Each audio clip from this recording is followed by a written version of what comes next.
Game of the round for mine. The Southeast Melbourne Phoenix play host to the JackJumpers, who are title contenders. Make no mistake about it. They are no longer the underdogs of the competition. They went into John Cain and got the job done in round 2 against Melbourne United. Now they look to do the same thing against the Phoenix, who are 1-3 and desperately need a win. Let's have a look at our Sportsbet same game multi. Mitch Creek, 20 plus. Mitch Creek, 8 plus. They need him to fire. And Milton Doyle to get 20 plus. He is one of the MVP contenders in the NBL. Enjoy the game. Tazzy and Phoenix.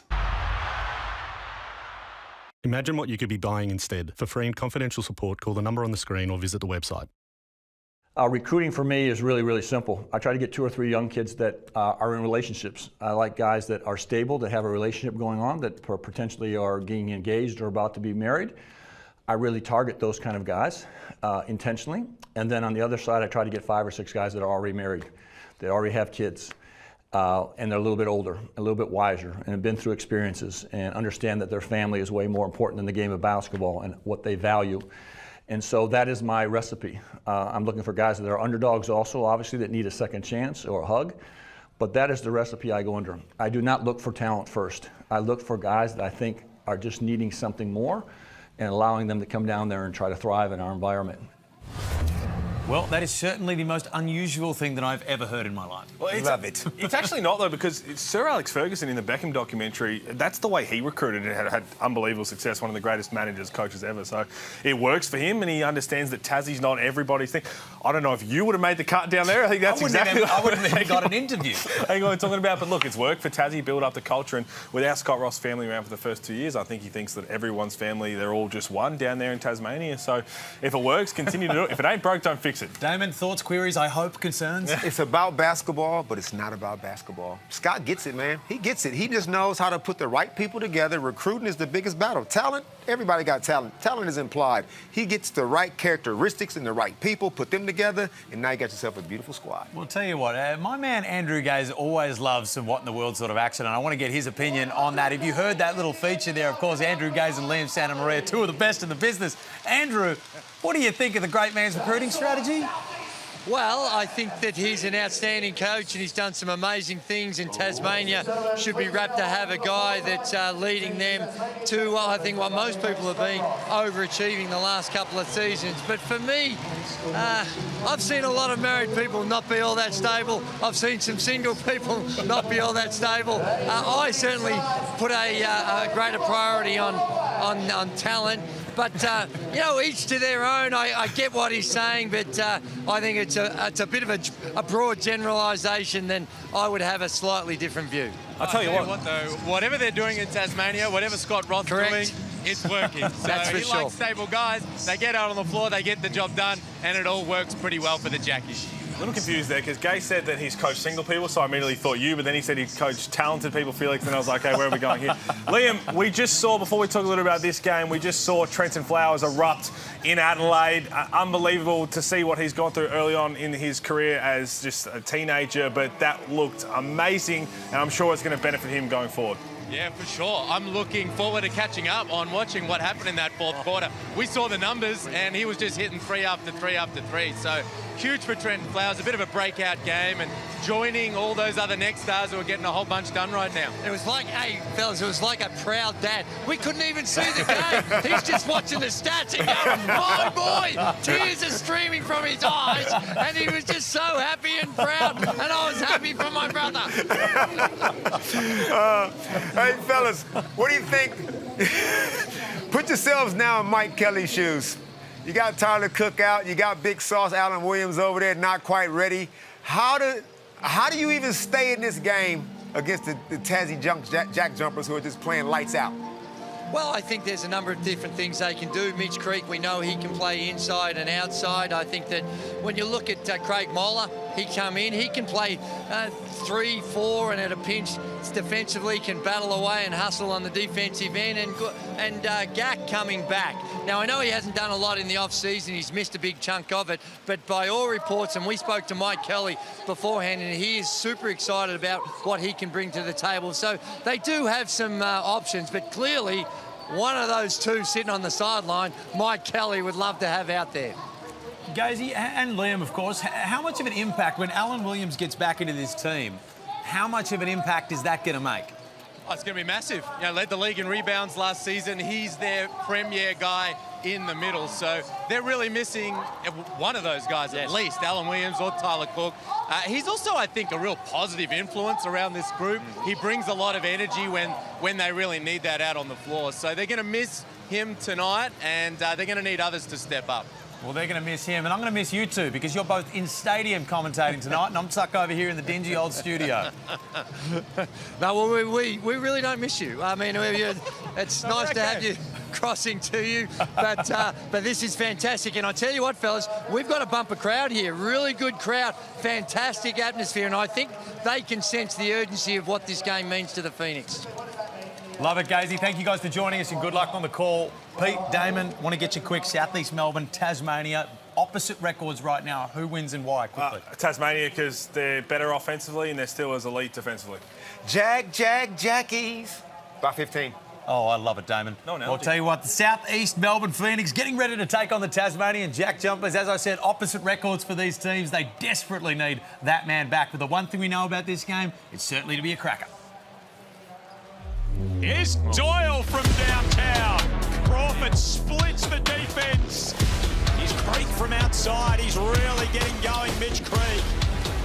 That is beautiful JackJumpers basketball. Cummings on the outside and connects.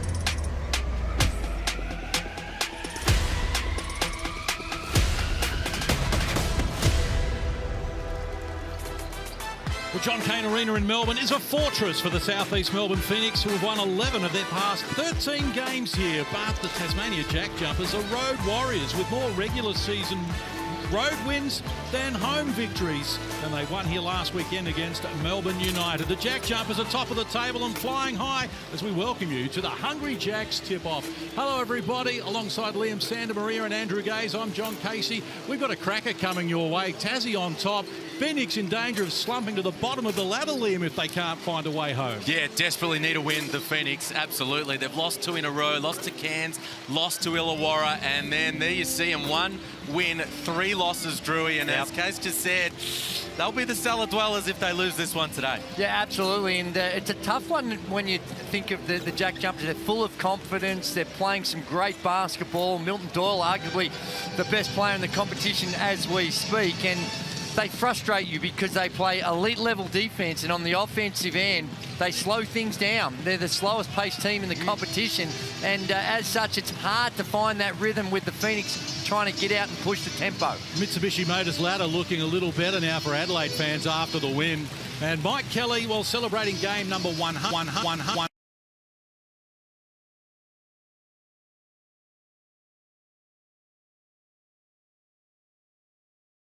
Player of the Year, Grand Final MVP. He's been Coach of the Year as well and won a championship as an assistant with Melbourne United. Done it all. Yeah, he really has. A star of the league. What he hasn't done is won that championship as a coach. That Taipans team was so good a few years ago, went to the semi-finals, and he's desperately after a win today. Needs his team to ramp it up at the defensive end. Alan Williams comes back next Thursday in Adelaide, we hope. He hasn't been to Adelaide before, missed the game there last year as well.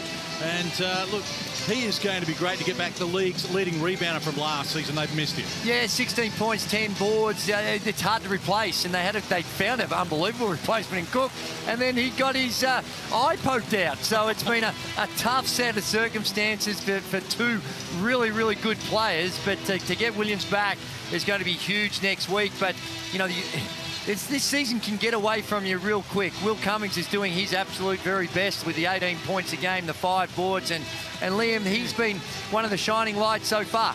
No, he's been really good, coming off, of course, the 28-point game against Illawarra in that loss. So they're going to need him to continue to tick things over at the offensive end. Fouled out in that game as well, but he's top 5 in steals. Brings a lot to the table, does Will Cummings. Really enjoyed what he's been doing in the NBL after playing in China most recently, but France, Germany, Turkey, Italy, the G League, he can do it all.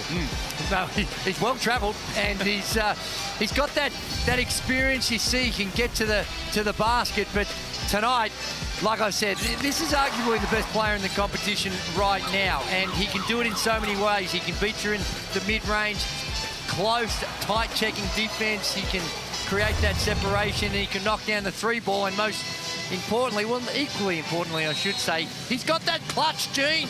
We saw what he did against Melbourne United, and he just incredible player, and I'm really looking forward to watching him tonight. Best player in the competition as we speak. And of course, the JackJumpers were looking for 4 wins on the trot. They did that in their debut season. They did it last year as well. This would be 4 in a row here. And Jordan Crawford certainly being a big part of that as well. He led scoring in Turkey, 20 a game, and here he is averaging 16 and top 10 in assists. Yeah, he's been fantastic. And Scott Roth talked the other night about how, he's adapting to a slightly different role to what he had in Turkey, where he was the guy getting all the shots and lighting up the scoreboard. 16 points, 5 assists a game, just 1 turnover. He's running the show really nicely for the JackJumpers. And he's got more to give too. He's not shooting it lights out. Only 37% from the field, 32% from the three-point line. He's actually a better shooter than that. And I think here, with the way in which the competition is and how tightly he's being guarded, on any given night, he can explode because he's got that resume that's chock full of putting points on the board. No change to the starting 5 for Tasmania from the team that defeated Illawarra by 30 points, if you don't mind, on Thursday night. So Crawford, McVeigh, Doyle, Trimmick and Lee are going to be their starters. And while they beat Illawarra by 30, the Phoenix lost to Illawarra last Saturday by 7. So I guess you can draw some conclusions about who's favourite in this one. Well, there's no doubt the JackJumpers come in favourite. They're the form team in the competition right now, and such stability. That's the starting lineup they've had for every game so far. So no injury issues, no form issues. They're rolling right now. Yeah, they're going along very nicely, but contrasting for the South East Melbourne Phoenix, we'll take a look at their starting 5. Well, they're going to introduce their 9th starter of the season tonight, because Gorchok Gak, first game for the Phoenix, is going to be on the starting lineup, and Craig Moller is alongside with Gary Brown, Will Cummings and Mitch Creek. But that's 9 starters already this season. And I think with Gak, it's just a realisation of what you've got to do with Marcus Lee out in the court, and size-wise, Gak, he matches up well, and keeping him off the boards is going to be critical for Gak. Chris Reed, Jackie Dover, James Griggle, our referees, as round 3 of the Hungry Jacks NBL continues. A little earlier, Adelaide defeating Illawarra by 9 for their first win of the season. Tassie chasing 4 wins in a row and top spot on the NBL ladder. We are underway at John Cain Arena, and the South East Melbourne Phoenix control the tip, working to the right of your screen. Moller for Gak. Cummings down to Creek. On to take on Jack McVeigh. Muscles his way into the paint, but didn't get enough on the shot. Former teammates from Adelaide, of course, going head-to-head. I like that from the Phoenix. Try to establish Mitch Creek down low early doors. Crawford, Doyle, they've left him alone, found space, and he makes them pay. And that's going to be a tough assignment for Mitch Creek. He was matching up on him in that possession, and if he's got to chase Doyle around, that's going to test him at both ends of the floor, because he's going to be required to do a lot. And I agree, Lamp, try and get Mitch Creek going. Your defense picks up when your offense is cooking. Cummings to Creek, guarded by McVeigh. Shot clock to single digits here, firing quickly, but a little long, Gary Brown. So 0 and 2 for the Phoenix to start, as Crawford works Tazzy back up the floor. Well, he got away from Cummings there, but elected not to go on with it. They play at their pace, Tasmania. They got the shot clock now rolling down into the red numbers. McVeigh over the top of Creek. He's off the mark. Brown grabs the board. So Brown, it's on the step against Trimmick, who takes it in the chest, but still with moving feet. First foul of the game on Tasmania. He's got a big job early doors, Gary Brown. He got switched off on that first possession, but he's got the matchup on Milton Doyle at the defensive end. And then offensively, of course, he's the head of the snake, Drew. He needs to get this Phoenix team humming at the offensive end. Yeah, absolutely. And you know what, I like the fact that the JackJumpers, they score on the first possession. They go back to the exact same set to see if they can get Phoenix to adjust. And there's a travel.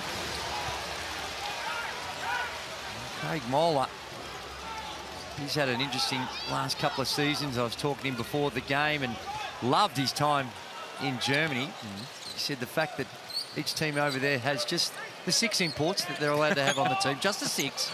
So it was a little different. Well, they're world champions, Germany. They've got plenty of talent coming through, Truey. Doyle, shot clock of red numbers again. They've asked a lot of him. We know he's good, Milton Doyle, but he's going to have to produce something here, and on cue he does. That's all kinds of tough. Off balance in the end to finish, but I like the attack from Milton Doyle. Gary Brown's up and in his business, so he puts it on the deck and blows right by. Creek gets a good look from the perimeter as well. First points of the game for the Phoenix. Took just over 2 minutes.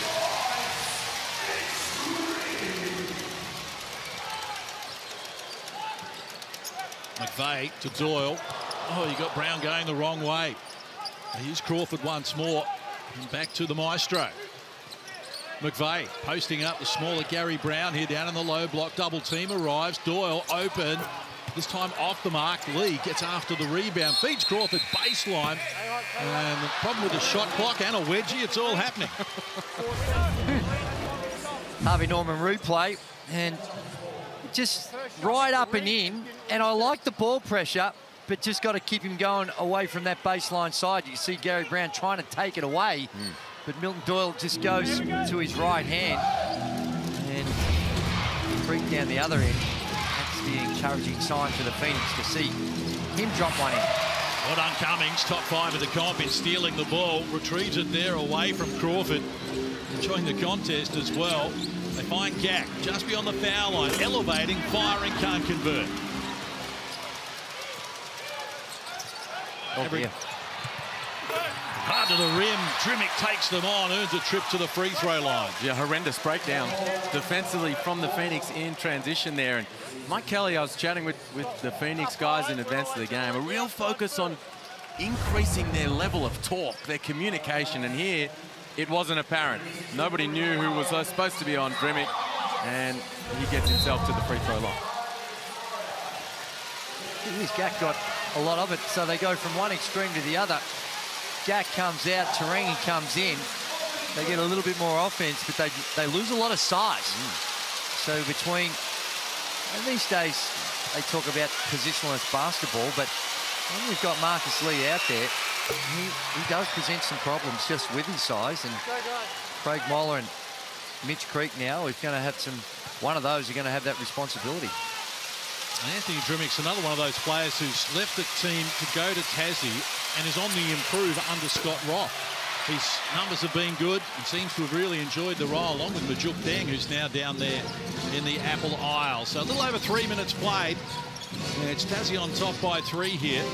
Brown exploring, feeds Creek, guarded by Lee. Might fancy his chances here, wants to work baseline, muscles his way in close, wouldn't work.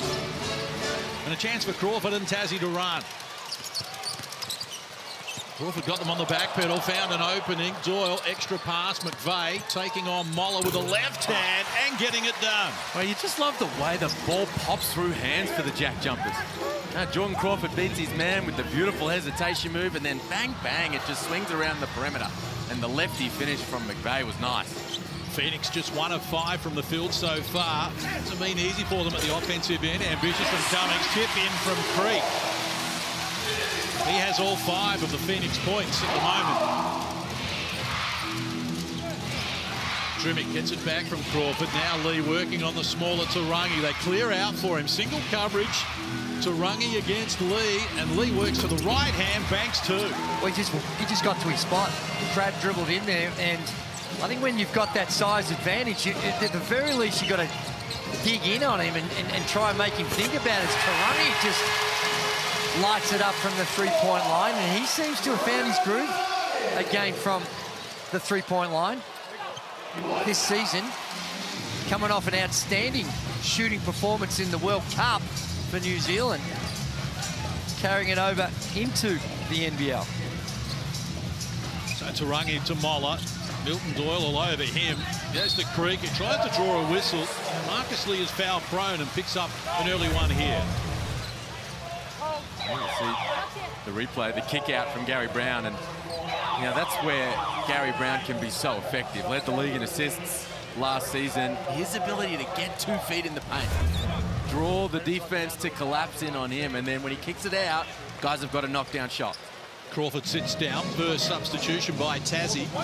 Almost 5 minutes played as Sean McDonald checks in. Harry Brown to restart. Phoenix have had plenty of it, but the conversion is just 38% at the moment. Here's Karangi drawing Lee out of his comfort zone at the moment.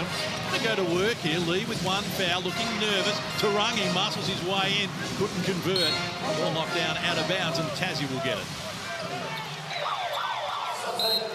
This is where the Phoenix are trying to turn the fact that they're a little smaller into an advantage by trying to isolate Marcus Lee and penetrate, but he's doing a good job of moving his feet, walling up and making things tough. McVeigh from McDonald to Doyle. Puts it on the deck against Air, dishes outside. McVeigh gets a good look and he knocks down the three. 2 of 4 from long range. The Jack Jumpers have got the answers. Here's Cummings taking on McDonald. High up the window, makes 2, draws a foul, chance at a 3-point play. Well, there it is again, and that's the pace that we've seen from the Phoenix. Here's down the other end. Now that help coming off the strong side. And you've got to have better understanding of your defensive rotations, help responsibilities. It was a good find to find McVeigh. And down this end, Cummins just getting to the rim. We've seen a lot of that from Phoenix early on. They're prepared to really push the pace of the game and attack the rim early.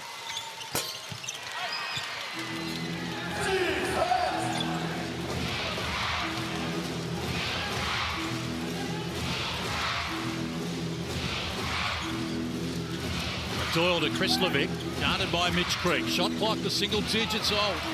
And the ball knocked down onto the knee of Doyle and out of court. So turnover for the Jackies. Good hands from Mitch Creek, and I think Mike Kelly would be pretty happy with the defensive response he's had from his group. First half of this first quarter. Obviously, there's a long, long way to go, but they're up and they're in and they're pressuring the ball. Well, Creek goes solo over McVeigh, caught it short, and Steindl has the loose ball. Mike Kelly prepared to throw his lineup around. Already got 9 players have seen some action, and still 4 minutes remaining in the first. And Tazzy with just 2 starters on the floor at the moment as well. Steindl, been excellent from long range this season, continues to impress. So Kenyon takes them on, forces it up with the left hand, couldn't get it done against his former team. Jack Jumpers on top by 5 with possession. A little over 3 minutes out from quarter time. Steindl shook to Rungy and fills it up again. They're 3 of 5 from long range. The Jack Jumpers have a game high 8-point lead. Timeout, Phoenix. Instant impact off the bench. It is. Clint Steindl, Drewy, the veteran. They know what to do when he gets out there. They run him off these picks, and he's ready to catch and fire. It is, and they find him. Well, Milton Doyle should be in the NBA, according to Scott Roth. It's an age thing. Let's hear what he had to say. Well, I always get a tickle out of just in general, you get someone like him or Bryce Cotton, maybe it's past him maybe slightly, but I wouldn't get too carried away with that comment. But, 2 or 3 years, these guys should be in the NBA, but the thing is, they're not the hot item. They want the young kid that's 18, 19 years old to come all the way to Australia to scout. I'm not coming back and tell the GM, we got to sign Milton Doyle at 30. They're just not doing that. But he can play in the NBA. There's no question about it. There's multiple guys over here that can play in the NBA at their age, but they don't get a chance because everyone wants the hot new toy.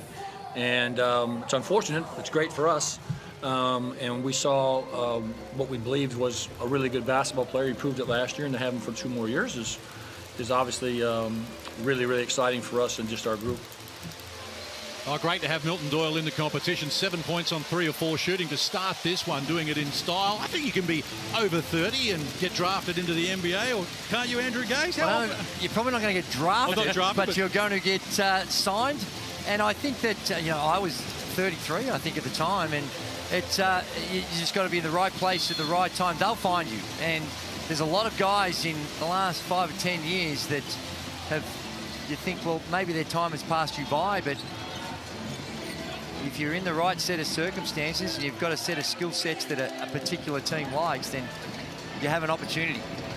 Creek muscles up against Steindl. Did a good job to prevent the bucket. Chrysler, Victor Doyle, and now McDonald. They've got the answers here at the moment, the Jack Jumpers. They're out by 8 as we move inside the last 3 minutes of this opening quarter. Doyle harassed by Kenyon. Shakes that, confronted by Creek. Shot clock now single digits. Doyle goes on with it, fires over the top. Can't convert. Loose ball scramble here and getting after it, Matt Kenyon, as we go courtside. Kelsey Brown's with us again tonight, was listening in to Mike Kelly. Mike Kelly was very apparent about his need for them to be hot on their defense. He needs more communication. And he looked Mitch Creek dead in the eye and he said, you need to get 2 feet in the paint. Thanks, Kelsey. Much needed bucket for the Phoenix after Tazzy were on an 8-2 run there. And foul's going to be called on Ben Eyre. It's going to be his first personal. Second team foul on the Phoenix. The Jack Jumpers have 3 fouls so far. They've had some good looks near the bucket, the Phoenix, that have just gone begging. Mitch Creek checks out 2 of 6 from the field. A bunch of those misses right up near the rim. And they've just had a little bit of trouble here ticking the scoreboard over. Steindl already knocked down a couple, this time off the mark. Moller did a good job there. Gets Majuk Deng, hands over now to Cummings. Uses Kenyon. Joined the challenge of playing against his teammates from last season. Cummings, did that well, works into the paint, the floater, all the bottom of the net. Back-to-back buckets for the Southeast Melbourne Phoenix. Gets the fans excited here at John Cain Arena. Another healthy crowd in the house as well. Saturday night hoops in the Hungry Jacks NBL. Crawford, 8 on the shot clock against Tarangi. Went back for seconds and from close range comes up with a finish, his first score in the game. But he's very crafty. He's fun to watch. Jordan Crawford, isn't he, Case? When he's wheeling and dealing off the bounce, and he's got some of these bigger defenders, Tarangi there trying to stay with him, and he's having some fun out there. This is Moller beyond his range, put it on the deck against Majuk Deng, talked out of the point. Steindl grabs the board. 6 of 16 from the field, the Phoenix, 38%. Majuk Deng against Moller. A clear out for him, and he goes one-on-one with the right hand. Couldn't get it to go. Loose ball scramble, comes to Crawford, who pulls the trigger. That's what he can do. He can hurt you in so many different ways. And on the 3-point line, he hasn't, like I said, shot it off the charts, but if he's open, he's more than capable. Craig Moller gets an important bucket for the Southeast Melbourne Phoenix, who are playing catch-up here at the moment. Inside, or the pass from McDonald to his former teammate in Matt Kenyon, who charges up the floor for the Phoenix. Krislovic on the retreat, can't prevent him from getting it done. Kenyon.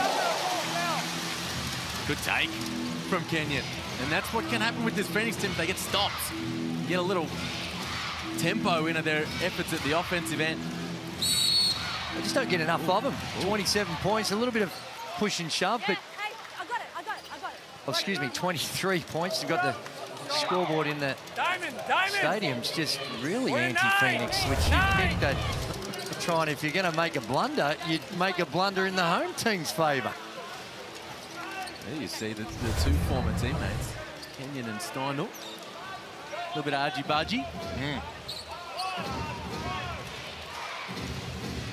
Notwithstanding that, even right now, just the stops. Phoenix have got to continue to work to tighten up what they're doing, because they're getting to their preferred shots. They haven't always made them, even though they're shooting at 60%. They've had some pretty good looks. So the Jack Jumpers look to slow this down for the last play of the opening quarter. Crawford, skip pass, finds Majuk Deng ready to go. Off the mark, loose ball. Back at a piece of it initially, shot after the event, and the first quarter concludes here with the Tassie Jack Jumpers enjoying a 5-point lead. Quarter time at John Cain Arena. It's Tasmania 23, the Phoenix 18. More for you right after this.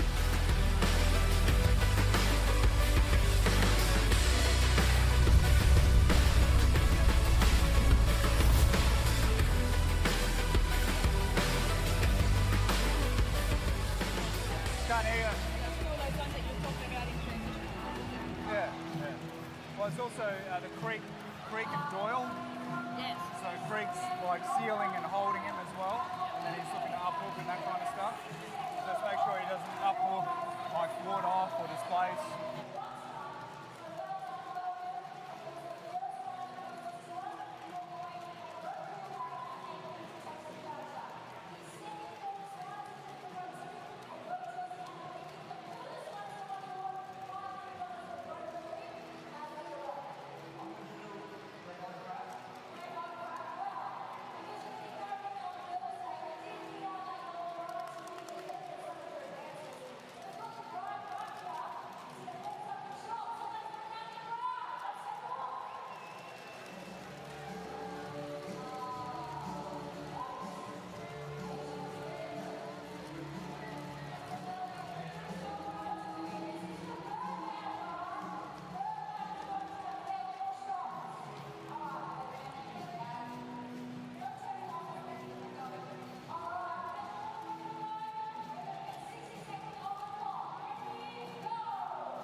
John Cain Arena. Tasmania JackJumpers scored the first 5 points of the game. Got out by as many as 9 in the opening quarter and settled for a 5-point buffer at the end of one, 23-18. And they very much look like the team on top of the table, Liam Santa Maria. Yeah, for sure. And the three-point shooting, such a big part of it. They hit 18 threes the other night against Illawarra at nearly 45%. Just white hot from long range. And they've come out here and gone 4 of 8 in the opening quarter. Because they don't just blaze away. They're coming down, and the three-point field goal attempts they're getting is coming from the penetration or dish, or some nice screening action off the ball, and they share the ball around, and they've had some good looks, and as such, their percentages are up. 4 of 8 is a great start for the Tasmania JackJumpers. They had 7 players hit multiple threes against Illawarra on Thursday night. They get it done from so many different angles, and we're getting it done from as many different angles as we can. Adam Gibson is on the headset at the end of the Phoenix bench at the moment. Gibbo, you've got your hands full here with the JackJumpers. Yeah, we sure do. A lot of threes, a lot of scout breakdowns. Milton Dill to start the game. Clint Steindl coming in, knocking down threes. We've got to be better with our scout. Well, it's not just the scout, it's the effort an issue as well, because the penetration, and there we see it again, a switching, and they're able to take advantage of it. They're getting some really clean looks. Yeah, that was an issue with, against Illawarra last week, just defensive effort, mindset. So we've been on that all week. It hasn't been a great start to this quarter, but hopefully this second quarter we can pick it up. And one bucket from Moller at the rim helps Gibbo. Hey, mate, we watched you for so many years get it done on the floor. How are you enjoying life in the coaching stuff? Well, it's definitely a lot easier, a lot less physical. You don't have to run around, so it's good fun trying to help out. Still being a part of the game is a lot of fun, so I'm enjoying the coaching role, and hopefully I can do it for a long time. And Gibbo, just before we let you go, how do you see you turning this around? What adjustments do you need to make? Just locking in defensively, locking into the scout. We've got a pretty versatile group, so I feel we can switch a lot of our stuff, keep our man in front, and take on that challenge one-on-one. Appreciate your time. Thanks, fellas. Adam Gibson, special guest from the Phoenix bench. First minute of the second quarter. A whole lot of fun when you're an assistant coach. Said it was pretty easy, Drew, didn't he? Pressure's maybe slightly different when he gets their coaching job eventually, and he surely will. He's a really good basketball mind. 2 on the shot clock for Steindl. Had to pull the trigger. Didn't get it done. Will Cummins grabs the rebound. His second in that category. Brown. He's Jack. Just mishandled it. Goes to Kenyon. Still no Mitch Creek. Yeah, and as I say that, he jumps to his feet as if he was listening into the commentary and beckons his way toward the scorer's bench to check in. Now, Brown wants to go solo here. Fires over Steindl. Thought he was fouled. Referee didn't see it that way. And the Jack Jumpers get it back. You like to see him on the attack there. You know, he waves off the screen and clears everybody out. He's got Clint Steindl in front of him. If he can beat him off the bounce and get into the paint. Crawford. Again, shook Will Cummings. Wraparound pass. Chris Levick to Moller to beat. And well done, Gaff from the weak side to help out. Here's Moller at the offensive end as well. That was nice to watch. Growing in confidence, Craig Moller. They've had a lot of success, Phoenix, at that early transition. Putting some heat on the rim in transition. Again, Moller. Nice use of the body. And there's an offensive foul. Just a little too much help. Trying to free up your teammate.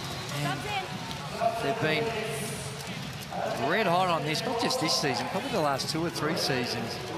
They've made a conscious effort to make sure that the offense is not getting too much of an advantage either on the screen or when the dribble handoff and you hand it off, and the rolling action, the moving screens, they've tightened that right up. Brown exploring. Crawford on his hip, wanted to go solo. Ball trickles out of court. Phoenix are going to get it back with 9 on the shot clock.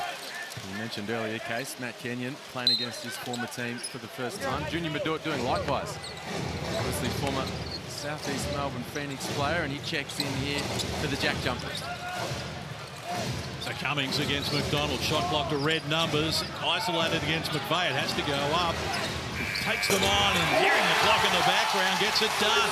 Well, that's what you were talking about on the possession before with Brown. That time Cummings does exactly what Liam Santamaria was referring to, and putting some heat on the rim, getting to the cup. 6 unanswered points here from Southeast Melbourne as they're back to within 1. And foul called on Mitch Creek, going to be his first personal. And we heard Gibbo, Adam Gibson, assistant coach of Phoenix, talking about the scout. It was interesting in our conversation with Scott Roth before, where he doesn't bother about the scout until the day of the game. I thought that was... Did I hear him right? On the second game of the round. Oh, of course, but you've still got that day off. You think you're going to break down the film. You're going to get them in there, get them all locked in. But no, he just waits to the morning off and let's get stuck into it. Yeah, they stay focused on their first opponent and then roll on into town and start thinking about who they've got next. Nice penetration again there from Cummings. Opens up for Creek, who's now got 7 in the game. Well, he's doing good work, Will Cummings, at the offensive end. Scoring, setting up his teammates, snaking his way into the paint and making things happen.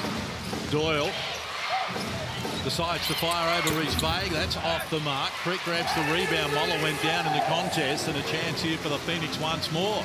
Having the better of the second term so far. Brown takes on McVeigh. Wanted a foul, got the bucket nonetheless, and the Phoenix are in front for the first time in the game. Timeout, Tazzy. It is, and it's dried up on the offensive end for the Jack Jumpers, and in transition, the Phoenix are getting it done. This time it's a tough shot on the Harvey Norman replay.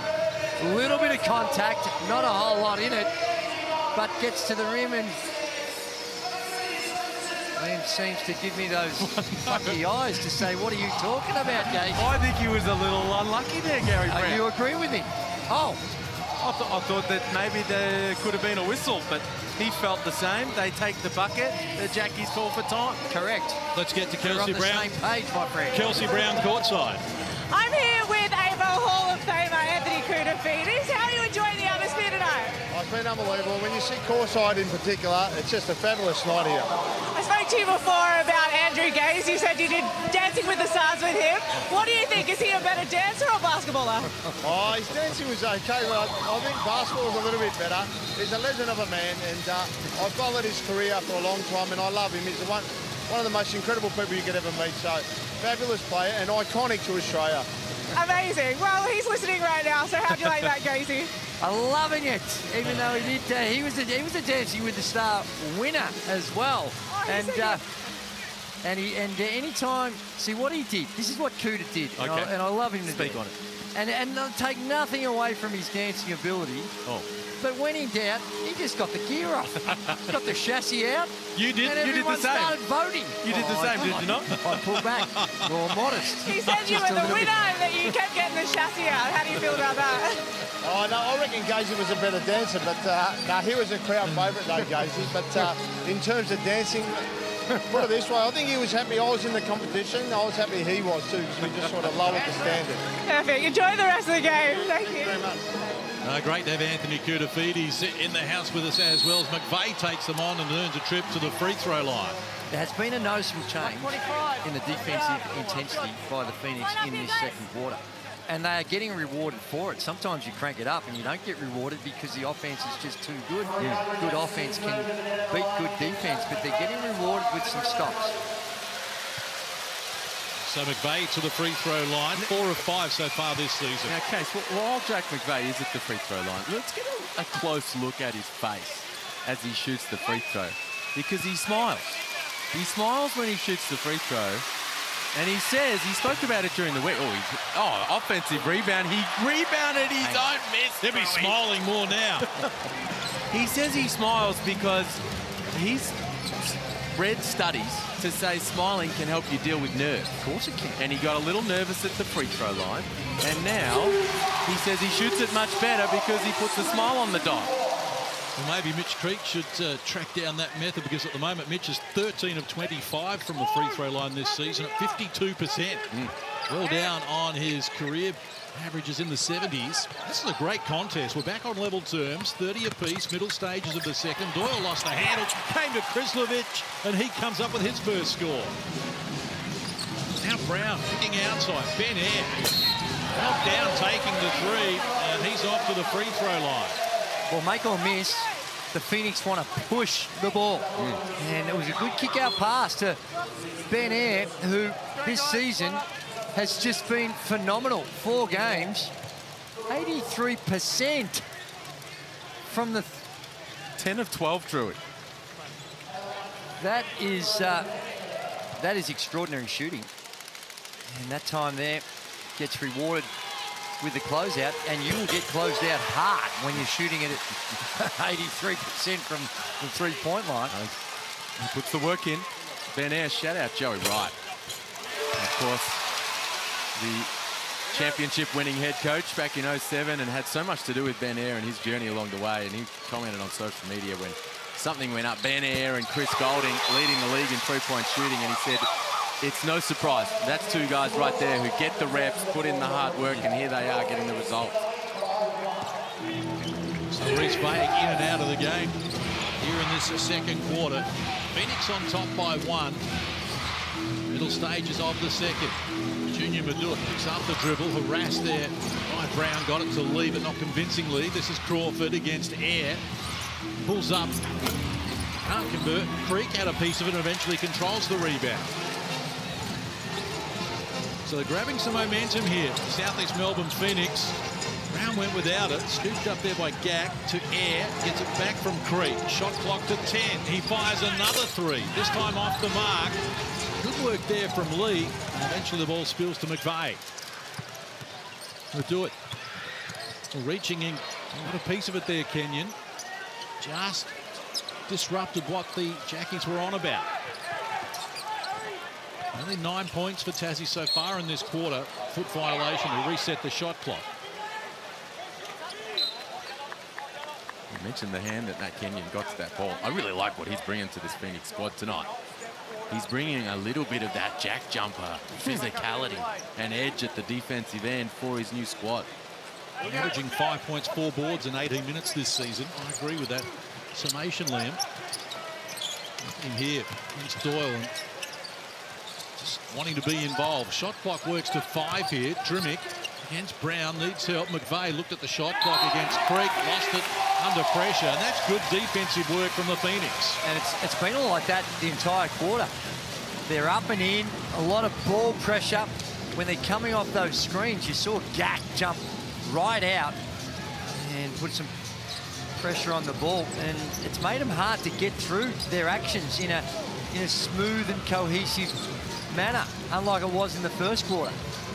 Ben Air against Lee, needs help. This is Brown. Shot clock at 3. Elevating. Good look and likes the bottom of the net. He's got 5 now with his first triple. Biggest lead of the game here for the Phoenix by 4. 3.5 left in this quarter as the foul is called on Gary Brown. Going to be his first personal. And here you see the replay, the kick out from air, and Gary Brown just gives himself a little space. Gets himself a little rhythm free, and that's tough. A hand in the face, knocks it down. 18 points to 9 is the run here by the Phoenix in this second quarter after Tazzy enjoyed the best of it in the opening quarter. Foul on Gack, so it's going to be his second personal. 4th team foul here on the Phoenix in this quarter. And we talk up their defense, but they've been able to maximise it and get the reward for it down the other end. 44% they shot it in the first quarter. They're already up to 54% in total. There's 7 of 10 from the field in this quarter, Drewy, and that's not bad from Crawford as well. He's into double figures. First player in that category. A little bit of overhelp there from Ben Air on the nail. Gary Brown head forward over the screen and was in front of the ball handler, and Air lost contact with Crawford on the arm. Brown hands over. Here's Mitch Creek, and he gets it to work as well. Now he's got 11 on 5 of 9 shooting. This has been entertaining to watch. Crawford knocks down Ben Air, and from close range, Marcus Lee comes up with his first score. Closes the gap to 1. 2.5 minutes left here until the major break. Air against Crawford, shoves him out of the way. Lee rejected the shot. That's the rim protection that he brings. Doyle in traffic, bordering on unsportsmanlike there. Was that a tug at the shirt? I think he was... Ben Air just got a flop warning. And that time it was almost like he's ran out of energy and just wanted a foul to stop the play. And you're right, it was had a hint of it. And unfortunately... And they've just decided to get him out of the game. For the Phoenix and their fans, the thing is you can't defend like that when you're in the bonus. That's right. When you're over the limit. Can't give away cheap fouls like that and send a shooter like Doyle to the stripe for easy points. 9 of 11 at 82% this season, Milton Doyle. First trip to the stripe tonight. And right now with the Phoenix just getting on top, trying to steady the ship, but now burgers are on offer. I think Jack Cowan's sitting at home thinking no problems here. No, I don't think there's going to be burgers. I think I'm going to be pretty safe. Just teasing the kids. That's it. Adding to the flavour. So a little over 2 minutes out from half-time. We're locked at 38 after we started this quarter with Tazzy on top by 5.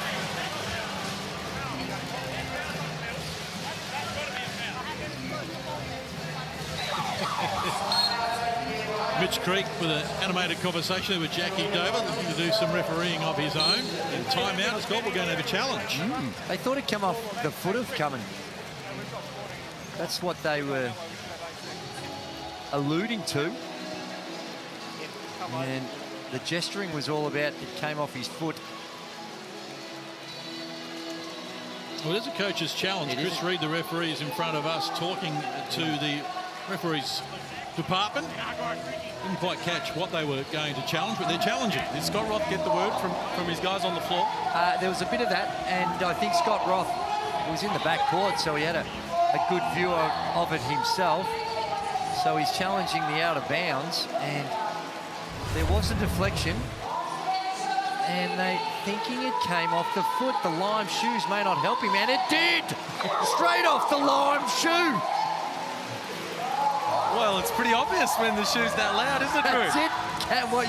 You can't hide. So he'll keep his time out. After review, the coach's challenge is successful. The call will be overturned. It will be Tasmania ball.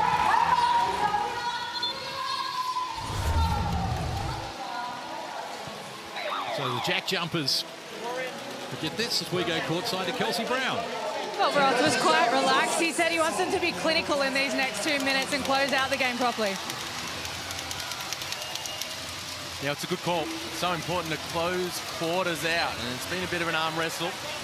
You've got the Phoenix over the limit with fouls. If you execute well, you can close out the half. You can go into halftime in a positive way. We can't review for that, Mitch. No, front only. So the Jack Jumpers to restart. Anthony Drimmick will do the honours. And feeds McVeigh. So the Jack Jumpers back to their original 5 at the moment. Phoenix have just 2 of their starters out there. Shot clock about to expire. Crawford milked it right down to the buzzer. And it's kept alive, and Crawford gets it back from McVeigh. Ran into Hall there, and a travelling violation is called on the Jack Jumpers. 6th turnover in the game for Tazzy. Phoenix have 2. It's very unlike the Jack Jumpers. Managed to take good care of the ball. Average 11 turnovers a game, 2nd best in the competition.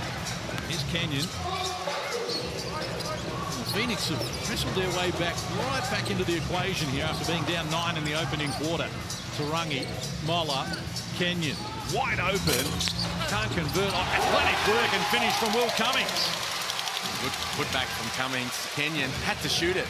Being paid absolutely no respect whatsoever by Marcus Lee as he stands on the arc.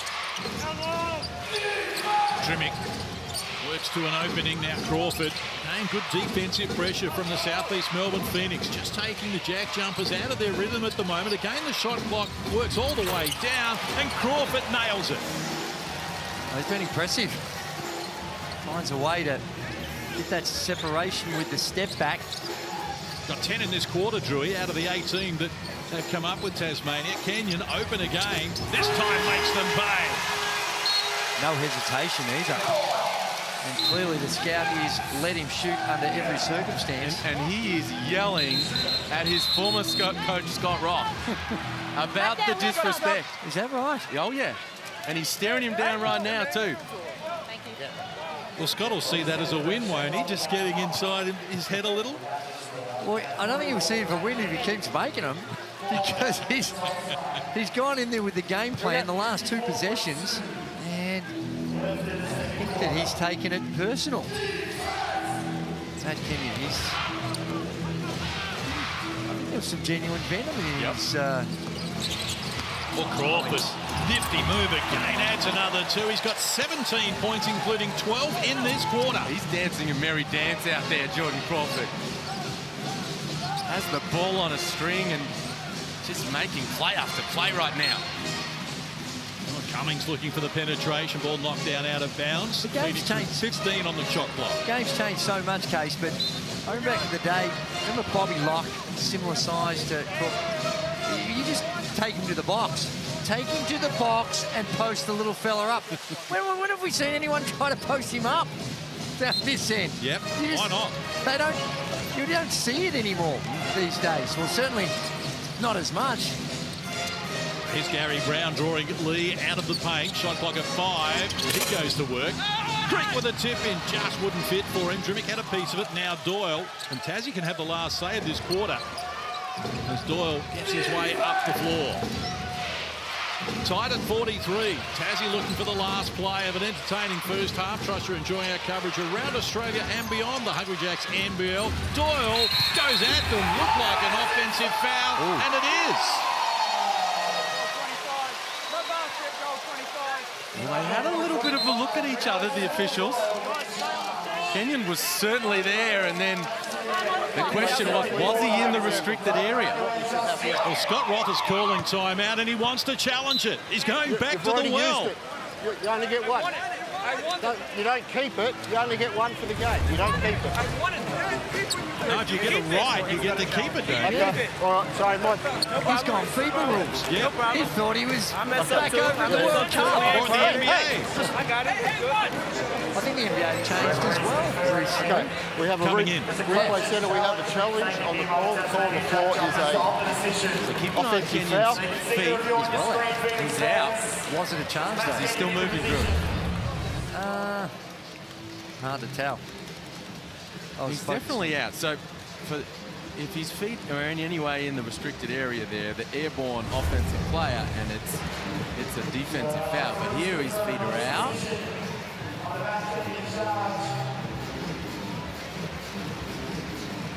Gee. you could probably mount an argument either way, but to me, that's a charge. To me, that is a charge. But and isn't it interesting that even with these multiple replays, slow motion, two experts sitting here glued to the TV, and you can't make a call, you know, it's and you have to do that in real time. It's tough. It is tough for the referees.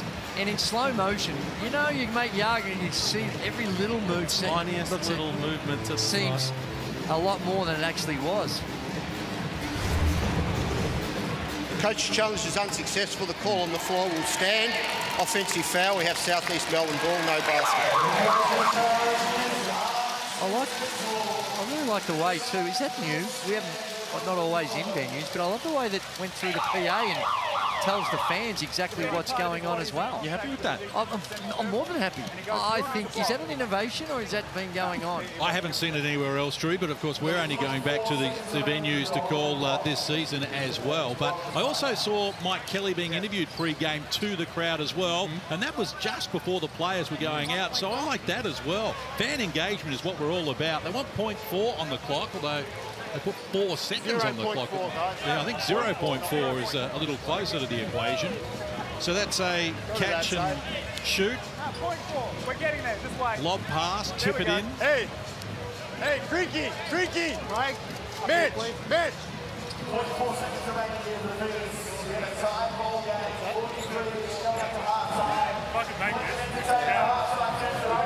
43 apiece. Last play of the first half. Craig Mollett to restart. Kenyon gets it from half court. Who love this? Oh, it's after the event nonetheless. So halftime arrives here, and a very entertaining affair. Tied at 43 after Tazzy led by 9 in the opening quarter. Both teams had their moments in the second. We can't separate them here at halftime. It is, and the offense has been outstanding. 51% for Phoenix, 56% for the JackJumpers, and it's been a high-quality contest. Let's get some reaction courtside with Kelsey Brown. Yeah, I'm here with Mitch Creek. Mitch, how have you seen the first half?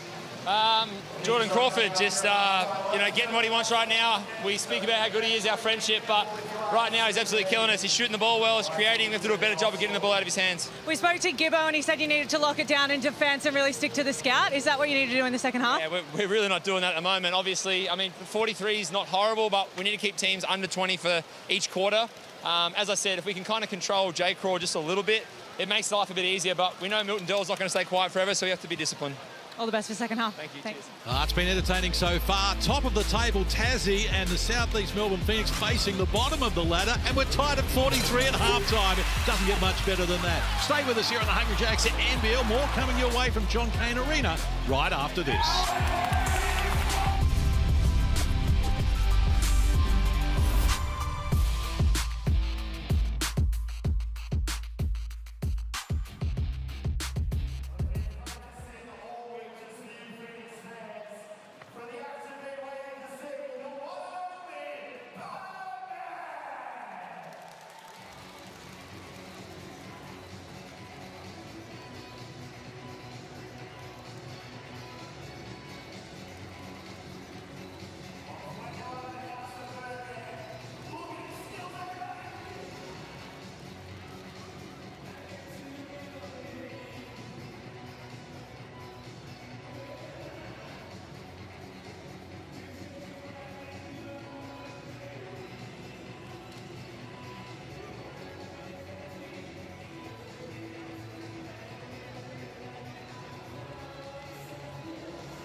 First night as a South East Melbourne player, an offensive weapon. Come on, Big Will. Will Cummings with a dagger from deep. Basketball started for me probably like 4 years old. Just a non-stop action, playing basketball, and just kind of just grew with it. Played it all year round growing up. So just fell in love with it pretty much.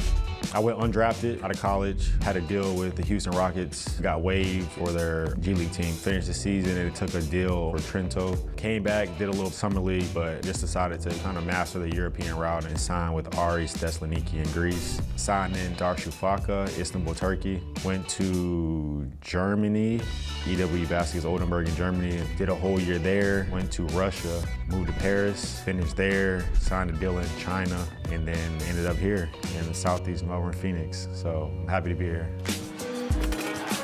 Yeah, I mean, it was perfect. Like, that's my guy. We did 2 years in Russia together. I woke up to a text from him about what was going on because I hadn't talked to my agent yet just because the time zone difference. I can't really turn down an opportunity to kind of be with somebody I know and play with and have a good relationship with them. So something I couldn't turn down, you know. It's rare to be in a place that you kind of check all the boxes. I mean, that's why I chose Australia. You know, you got the beautiful summer and playing basketball and the culture and being kind of just like the correlation to America. I mean, my first 2 days I was here, it just kind of felt like I was still kind of in America. Only thing different is just the Australian slang, you know. That's the only difference so far. That was major key for me this year. It means so much. Yeah, you're a basketball player, but then now you're like a dad first. I mean, it's different. Like in the past, it's been like, all right, routine, sleep, eat, boom, get to the gym. Like, so now gamers are like, you still gotta find your dad. You gotta have your dad moments. So I can't imagine being somewhere that they can't come to. You see it with a lot of guys, like that they kind of find their niche and stay here. You know, hopefully this is the perfect storm. 31-year-old Will Cummings there from Jacksonville, Florida. Played in China before coming to Australia, averaged 10 points a game and 43% from deep. He's up to 18 here in Australia, Andrew Gaze, and as you mentioned, hasn't lit it up from deep at 24%. He's still got more to give. My word, and you can see very smooth player, has the ability to get to the rim, and you know, he's a great pickup. And when you have that connection with Al Williams, that's going to be one that it's a lot easier when you've had that history together. So there's plenty of growth in this team and those two in particular. And having Mitch Creek as a teammate as well is obviously a huge benefit. And the Hungry Jacks highlights are going to feature Mitch Creek here. 11 points at 50% in the first half, Liam. Well, he's going to be a feature for the Phoenix game in, game out. Top 10 in the league in points, third in rebounds, of course. And, you know, that's where he can really get some things done on the offensive glass. And, you know, he missed a few bunnies in that first quarter, but he's never going to stop attacking Mitch Creek, and they certainly don't want him to either. And he's their spiritual leader, he's their energy guy. So not an amazing first half, but not a bad one from Mitch Creek as well. 11 points, 50% from the field. He's off to a nice start. He is indeed. And speaking of dancing with the stars, Andrew Gaze, or one of the legends there, and Anthony Koutoufides, I think Jordan Crawford could do some happy dancing as well. Well, he's been spectacular, and his ability to get to the rim. He's going into the forest. He's a little fella, but he's crafty, and it also helps when you can hit the perimeter shot. And great control, the step back. He's able to get his shot off pretty quickly, and most importantly, he's had the scoreboard ticking over. In that second quarter, they really needed him to step up, and they played through him a lot. The ball was in his hands a lot, but they were able to get the reward when things started to get taken away. When Phoenix cranked up their defense and the freedom of movement wasn't quite there, put the ball in the Blackmore's highlights in the Jordan Crawford numbers. Have a look at him, 17 points, 7, 11, 3, perfect from the three-point line. Hasn't been to the free throw line yet, but they've needed it because the Phoenix took away a lot of their action off the ball. He's 168 centimetres. I mean, to put that into context, Ben Ayre is 16 centimetres taller, is the next shortest player on the court. But enough of that. Let's find out a little bit more about breaking news in terms of the Hungry Jacks NBL. And it's a good evening to Olgun Ulic. What's going on, Case? The big news coming out of last night was Christian Doolittle suffered a right knee injury. Shea Ely fell on his leg. the good news was the Wildcats quickly ruled out a fracture. So that was the good news for the Wildcats. He had scans today. The initial diagnosis felt optimistic from the Perth Wildcats. The Perth docs are still reviewing those scans, and so we're waiting to hear about the severity of that injury. There is optimism it's not too serious, but Doolittle will not play in tomorrow's game against the Kings in Sydney. Well, that's obviously a big blow for the Perth Wildcats heading to Sydney, which is always a tough task for them. And, of course, Tyler Cook is here. We're watching, and his future is up in the air at the moment. Yeah, that's right. It's pretty uncertain case. Tyler Cook has that eye abrasion that's kept him out of the last 2 games. It's kept him out of tonight, of course. And we're expecting Alan Williams to return from his injury next week as well. And so with Alan Williams coming back into the lineup, Tyler Cook was an injury replacement for him. And so the expectation was always that Cook would be here for a temporary amount of time and then head off to Europe. That still feels like the case.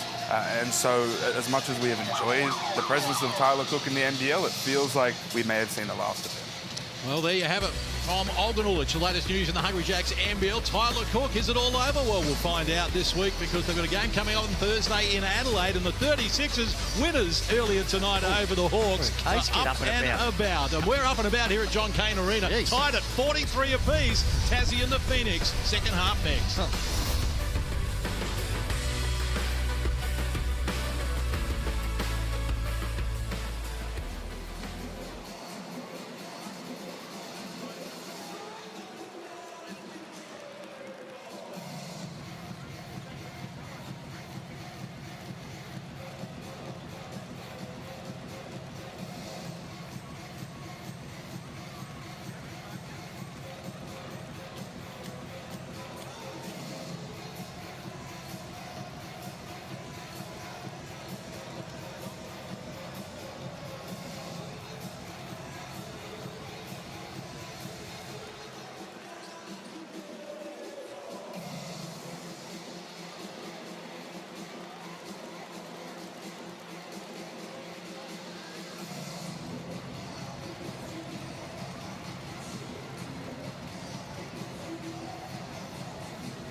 Thanks for sharing your Saturday night with us here in the Hungry Jacks NBL John Cain Arena. Second half about to get underway. Phoenix with a possession arrow against the Tazzy JackJumpers. Tied at 43 apiece and an expectant crowd in the house as well. Not quite sure which way this one is going to unfold. Both teams back to their original starting fives. Creek, wraparound pass for Gack. Rejected by Lee. Oh, he had some advice for him as well. Yes, two great wraparound passes. It started with Brown at the top to find the roller. And then the last line of defence, right there with Lee. So 8 on the shot clock for the restart here for the Phoenix. Brown feeds Creek, bounce pass, Cummings fires the three, it's off the mark. Brown gets after the long rebound. Offensive rebound number 4 for the Phoenix. Tazzy has 5 in that category, and Brown makes the bucket. Well, they're a totally different looking team, the Phoenix, when Gary Brown's up and about. You know, the penetration into the paint, kick, Will Cummings, open look from 3.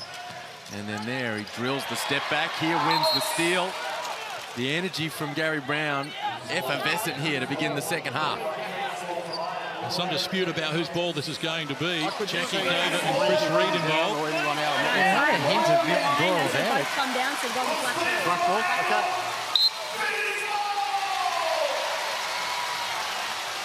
More than a hint. Well, the Phoenix ball it is. They've got the 2-point buffer, early stages of the third. If you joined us late, Tazzy scored the first 5 of the game, led by as many as 9 in the opening quarter, before the Phoenix reeled them in during the second term. And Mitch Creek looks to add to that now, but can't convert. Been good though, Creek, 11 at 50% in the first half. And here's Crawford with those dancing shoes. Takes them on, feeds McVeigh. Now Doyle, who they kept quiet in the second quarter. Didn't hit a field goal in the second term, Doyle, after having 7 in the first term. Brown off and running, Cummings in support. Decides to go solo. Can't finish it, but Moller grabs the O-board.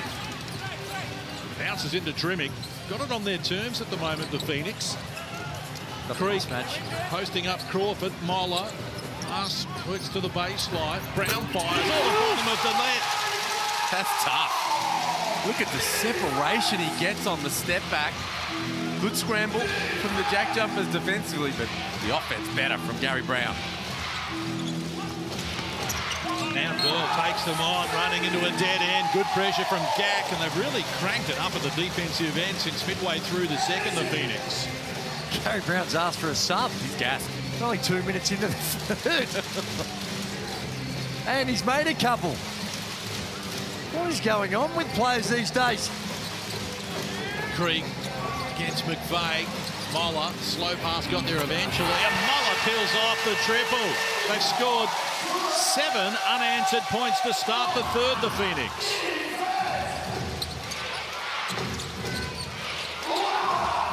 Worrying signs for the JackJumpers here. 2.5 minutes played. And Craig Moller knocking down the triple. This is a chance to celebrate with Mitsubishi Motors coming back this season. They've got a range of prizes up for grabs every week, including a brand new Mitsubishi Pajero Sport, if you can get involved with the 3-ball. Wow. The Outlander's just a wonderful piece of machinery, and if the Pajero is an upgrade on the Outlander, that is worth your attention. Oh, offensive foul going to be called on Tazzy here as well. Scott Roth's team have got problems. And again, that foul drawn by the effort and the energy defensively from the Phoenix. The fight over the screens is how you draw those moving picks. And let's face it, that's the reason why Gary Brown's having a spell. He's working his tail off on the defensive end.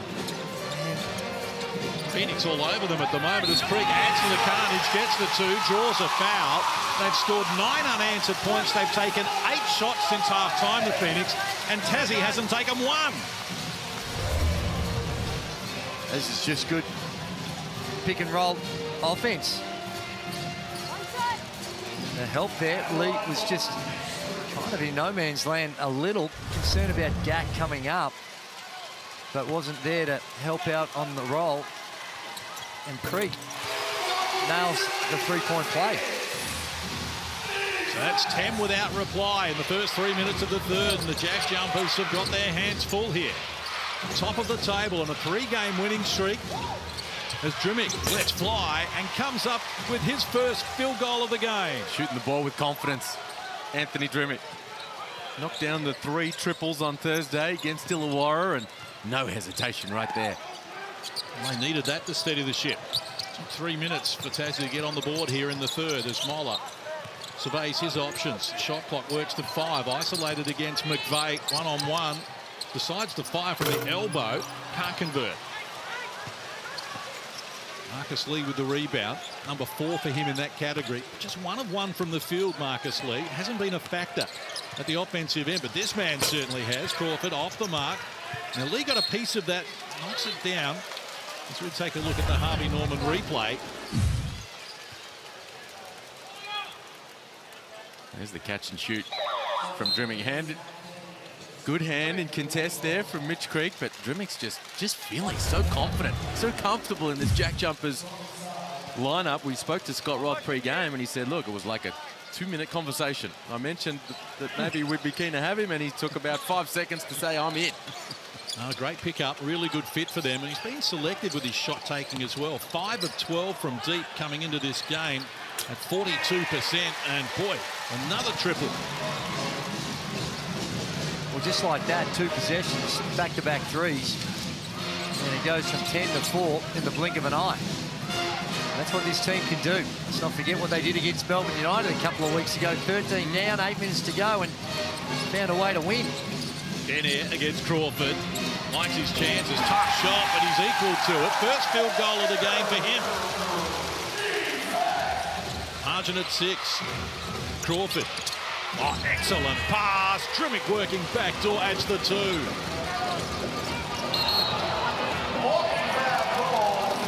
Wow. Jeez, Creek lucky there. Hint of a travel. Turns around, doesn't see Drimmick coming, and jumps into the air, careers into to his former teammate, and Drimmick picks up the personal. Wasn't thrilled about it either, Anthony Drimmick, his second personal. So it's been an intriguing first 4.5 minutes of the second half as Kenyon retreats back to air, in turn Cummings. Shot clock now to single digits. Working on Doyle. Cummings out of control, coughs it up. And Crawford had it stolen by Kenyon, but he did it illegally, according to referee Jackie Dover. And they've wrestled momentum back here, Drew, the JackJumpers. Yep. They're so hard to bury, Tasmania, because 10 up, 10 down, scores tied. They don't change the way they go about it. That's exactly right. And they don't look flustered when they get down. They stick to their systems. They well drilled on their process, and that process has held them in good stead. Doyle shut down by Creek. Now McVeigh. A little indecision here at the offensive end from the JackJumpers. McVeigh isolated here against Ruben Tarangi. Takes him on, draws a foul. Tarangi will pick up his first personal.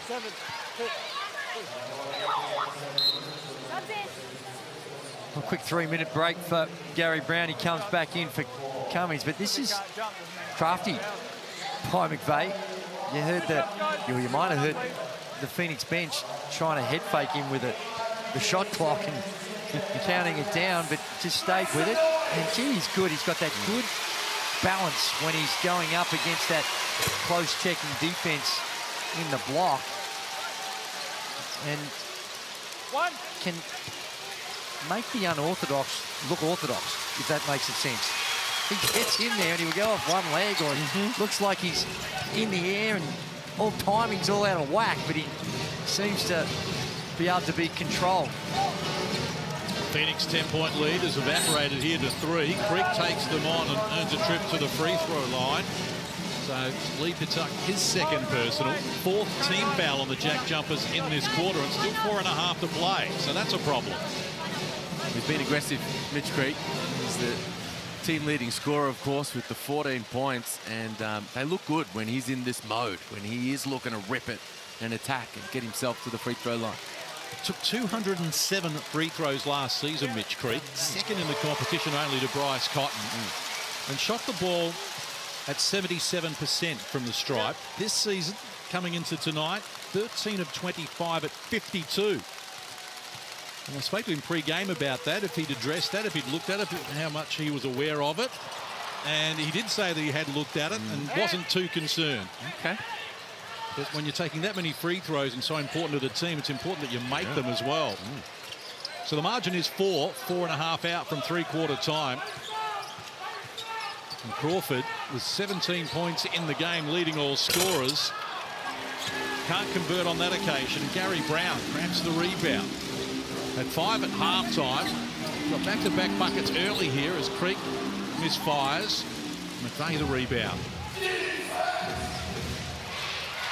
So developing into quite an arm wrestle here at John Cain Arena. Hungry Jacks NBL on a Saturday night. Big games coming tomorrow. Melbourne against Brisbane as Crawford adds to his tally. Sydney against Perth, the late game tomorrow. So the margin cut to 2. It was 10 in favour of the Phoenix earlier in this period. Air gets it back from Creek. And now they use Creek behind the back, finds Kenyon. The foreman, JackJumper. He's off the mark. Just 1 of 4 from long range this quarter, the Phoenix. Getting it done on the inside. Drimmick wants to take on Kenyon, and an offensive foul going to be called on Anthony Drimmick. It's going to be his 3rd personal. It's the hook. There's a lot of contact, but got the chicken wing out, and that's what he gets called for. Have a look here. There it is, right there. See with the left elbow?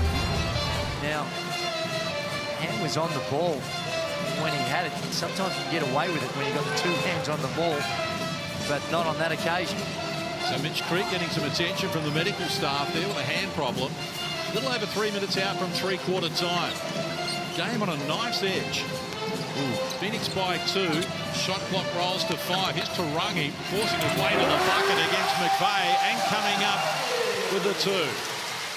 Well, that's big because they're going to need to find ways to tick the scoreboard over here, the Phoenix. Mitch Creek out. Will Cummings out. Gary Brown's going to be big here.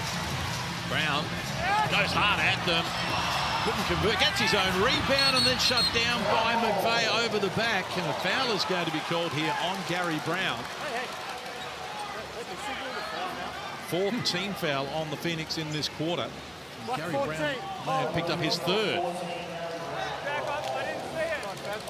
Should be disappointed with that. He had everything but score, got his own rebound, and had a putback, and then couldn't get that to go, and eventually came up with a foul. Well, he's surrounded by the big boys on that putback. He probably might have been better off trying to kick that one back out. Well, Krislovic lost the handle. Gary Brown picks it up. Doyle to beat. Wants to go hard at him again. And does get the 2. Draws a foul. Turnovers becoming a real issue for the JackJumpers. 13 of them now. And on the other end, they're getting nothing in that department from the Phoenix. They've only got the 3. And it's a result, Drewy, of the intensity from the Phoenix at the defensive end, the ball pressure. They're not sitting back like we've seen in previous weeks, kind of waiting and hoping the teams miss shots. They're getting up, they're getting in, and the JackJumpers are coughing it up. Let's go to Kelsey Brown, courtside. Jordan Crawford just came off wincing with an Achilles issue. He's been seen by the physio. He seems to be checking back in now, but I would like to see if that impacts his second half. Key guys getting looked at both ends. Crawford there with the Achilles complaint. Mitch Creek is the said case. Just was clutching at his thumb a few minutes ago, and he's still getting a little attention from the medical staff on the Phoenix bench. Phoenix has scored the last 5. They lead by 7 after we started this quarter, tied at 43. Shot clock to single digits. Lob pass was good from Krislovic to McVeigh for the finishing touches. 13 now from McVeigh, including 6 in this quarter, as we move inside the last 2 minutes of the 3rd. Gary Brown, left alone, peels off another triple. He's got 15 in the game now, Gary Brown, including 10 in this quarter. Well, he's feeling it. He's been aggressive all game long. Delay of game called on on the Phoenix, so they've copped a warning, but he's feeling it, Drewy. He is. At a very important time in proceedings. And how different do the Phoenix look when he's in this frame of mind and playing well? Coming off 22 points against Illawarra last Saturday. Chris Vague picks up the foul, his first personal. Really, really good take from Sean McDonald. Ring throws to come. Here's another look, guys, at what happened to Mitch Creek here. Just right there, got his thumb caught on the back of Marcus Lee as he changed direction. He came up sore. Is that sort of caught up in the jersey a little bit, was it, or just... Yeah, that's nasty. Nasty stuff, but... Phoenix by 5, 90 seconds left on the clock, term number 3. It's the Hungry Jacks NBL on a Saturday night after Adelaide defeated Illawarra a little earlier this evening. Cummings with it. Against Crawford. Defers, air against Steindl. Stayed with the dribble and comes up with the finish. Been a good effort here from the Phoenix. They were challenged early, down by as many as 9 in the opening quarter. They got it on their terms here as we head toward three-quarter time. McVeigh likes his chances, tracks the double team from Tarangi.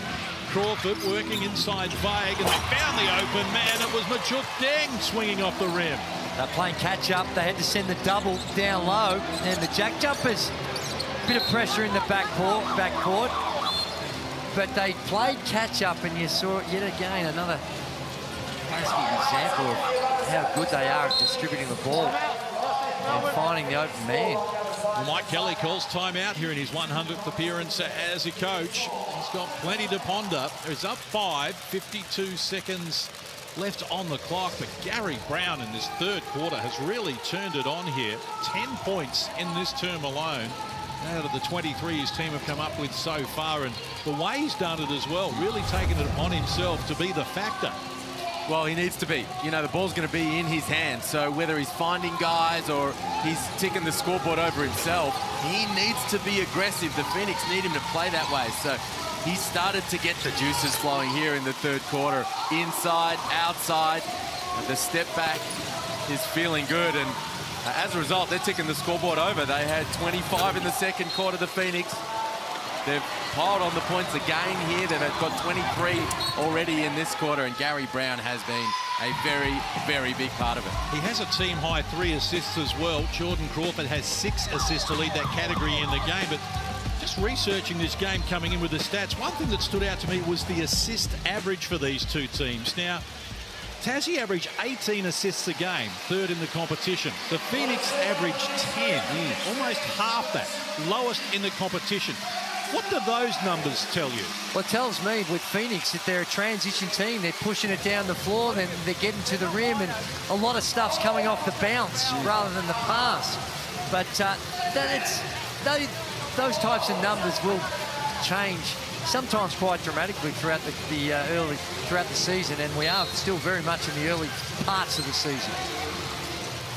So the Phoenix restart inside the last 60 seconds, and here they are with their foot on the accelerator. Moller shut down by McVeigh, and Crawford just getting into the back of Ben Air. There will be called for the foul, so free throws to come here. Crawford picks up his first personal. Kelsey Brown is courtside. Yeah, I listened to Mike Kelly. He was animated, very excited about what they're putting out there. He said that was a purely tactical timeout. He just wanted to give them a breath. Hustle 5. And you need to do that with the energy levels that they are using on the defensive end. And that's where, with this Phoenix team, that's got to become the norm. We've seen in their history that, so far, short history, that that's where they might have wavered a little bit from time to time, and as such haven't been able to hold teams. If they can play like they have in this second and third quarter on a consistent basis, they're going to be tough to beat. 25-18 in this quarter, the Phoenix leader. McVeigh looks good off the hand, is good off the hand as he comes up with his third triple of the game. He's got 16 now, and only Crawford with 19 has more. They keep coming, the JackJumpers, and certainly wouldn't rule them out at any stage, ever. Shot clock, 2 seconds inside the game clock as we head toward three-quarter time. Will Cummings happy to play at his tempo at the moment, attracted the double team. Moller. Down low, Kenyon. Now Ben Eyre working on Crawford. Gets to the baseline. Crawford got a piece, but that's after the event. It's going to be waved away. A nice little end to the corner here for the Jack Jumpers. The bucket from McVeigh, the stop, and you know, you feel like the Phoenix were getting well and truly on top, and all of a sudden it's back to a 4-point game.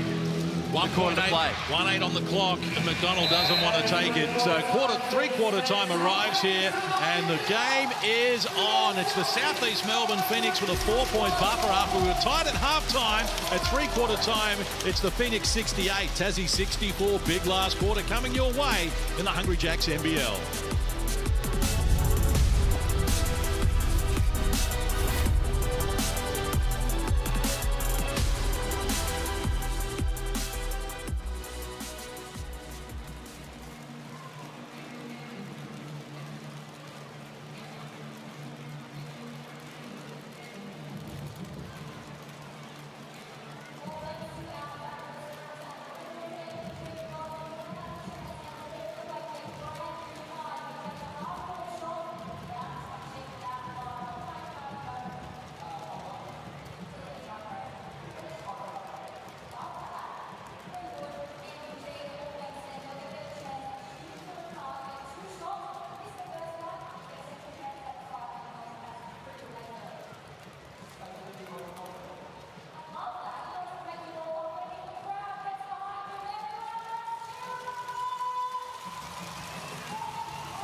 Great Saturday night action in the Hungry Jacks NBL from John Cain Arena. The arm wrestle continues between the league's leading team, Tasmania, and the Southeast Melbourne Phoenix, who are desperate to get their second victory of the season so far. We arrive at three-quarter time. Phoenix in front by 4. Liam Santa Maria, Andrew Gaze. Who wins from here? Wow, huge fourth quarter ahead. It feels like these two guys, Milton Doyle for the Jack Jumpers and Will Cummings for the Phoenix. We spoke about them in the pre-game.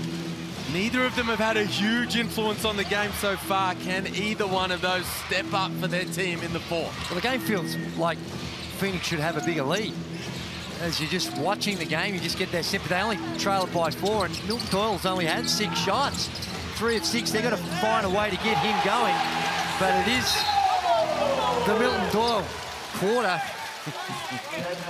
And he stepped up big time in critical moments. Get some reaction from Kelsey Brown courtside.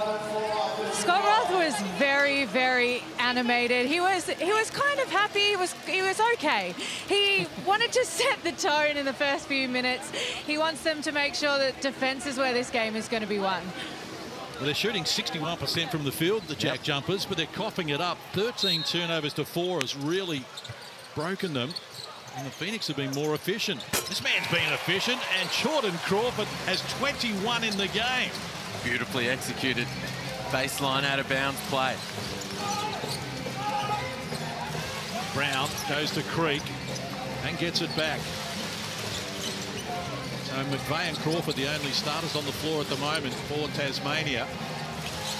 And Phoenix have got 4 of their starters out there, including this man, Henry Brown. He's off the mark with the 3 ball. Now Crawford has Majuk Deng in support here and likes the look of it, and that's why 24 in the game now, including 4 of 6 triples.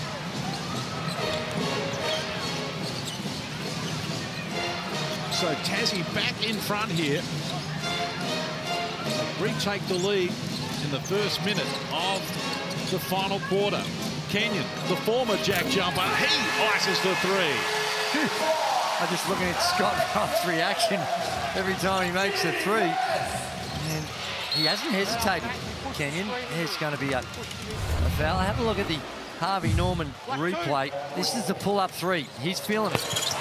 And you can see the confidence just oozing from him when he shoots it. And again, a pretty soft closeout from Kenyon. I reckon now he's made a couple. We saw him throwing one off the side of the backboard, but now that he's made it in these crucial moments, I don't think they can give him that type of space. 10 points on 4 of 7 shooting at 57%, Kenyon, including 2 of 4 from deep. Here's Crawford wheeling and dealing. Oh, Kenyon slapped it out of his hand, and Majuk Deng threw it down on them. Cocked it back to Majuk. Got a little lucky. It was a deflection. And they got to be cautious about going too Jordan-centric. But look at Majuk. Goes up and puts a little extra something on it and tucks it in with a high degree of authority. One guy. That's just the breaks of the game. Good hand in, gets the deflection, and Majuk Deng found himself in the right place at the right time and gets the 3-point play. So the Jackies back on top by a point, a little over 8 minutes out from the decision here. Hasn't been a lot of free throws in the game. Tazzy 6 of 10, Phoenix 8 of 11. As Cummings takes them on, can't convert. Again, Deng, clean up from Gack wouldn't work either. Still looking for his first points as the Southeast Melbourne Phoenix player. Well, there's a bunny. And Phoenix, you know, such a tight, contested 4th quarter. Mitch Creek, the leader, going over saying, forget about it, next play. And you're going to need to finish those plays against the Jack Jumpers down the stretch. So Crawford with 24 points, including 5 of the 8 in this last quarter. Now Doyle is overdue. Hasn't hit a field goal since quarter time. Goes back to McVeigh. Good look from Jack, and he knocks it down. And Mike Kelly says, well, let's just chat about this. Let's slow things up. The Jack Jumpers lead at 75-71 here at John Cain Arena.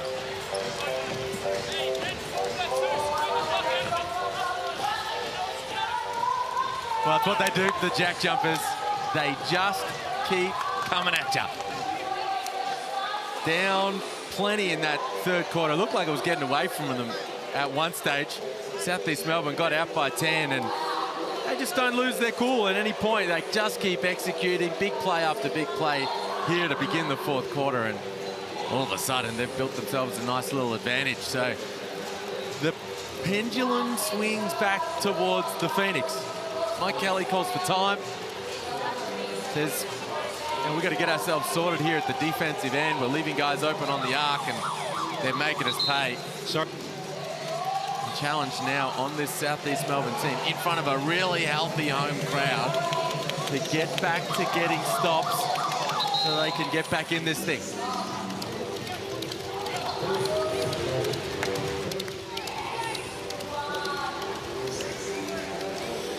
It's all happening here at John Cain Arena, including some long-range sharpshooting from Jack McVeigh.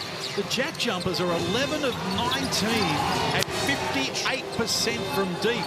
They haven't had as many shots as the Southeast Melbourne Phoenix, but they're getting it done. And McVeigh now with 19 on 7 of 9 overall. And that's only half the story.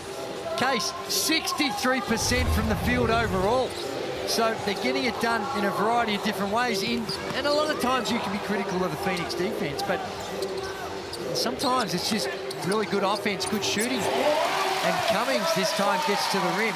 And they also need to be a little cautious. Now, it got away with it, and they've been able to get to the rim twice. He missed a bunny, he made that one, but they're really operating on a no-pass offense. and just putting the ball in his hands and letting him do his thing. Crawford goes back to Doyle against Craig Moller. 6 on the shot clock as he fires. It's off the mark. In good position. Well done, Matt Kenyon. Over the back to retrieve the rebound.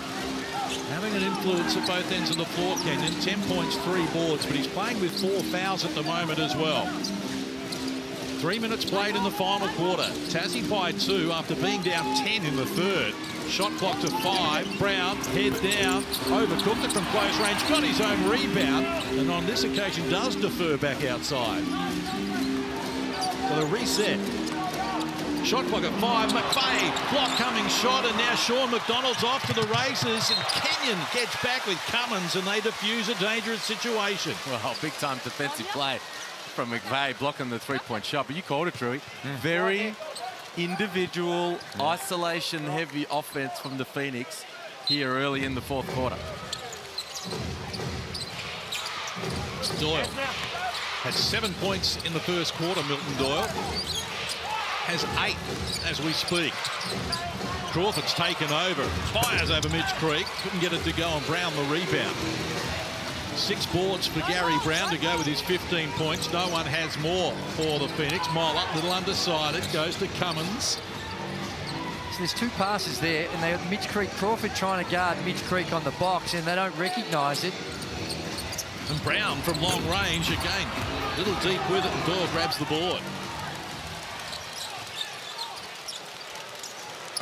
Middle stages of this last quarter. Took over 4 minutes played. And Chukdeng gets it from McDonald, goes back in that direction. Shot clock to 10. Doyle kicks to the corner. Here's McVeigh, the danger man, and can't convert.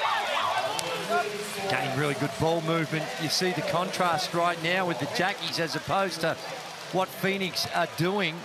And they're swinging it, and a lot of three-point field goal attempts, but they've been good looks. And when, you know, they were 11 of 19, they've missed their last 3, but all 3 of them have been pretty good looks.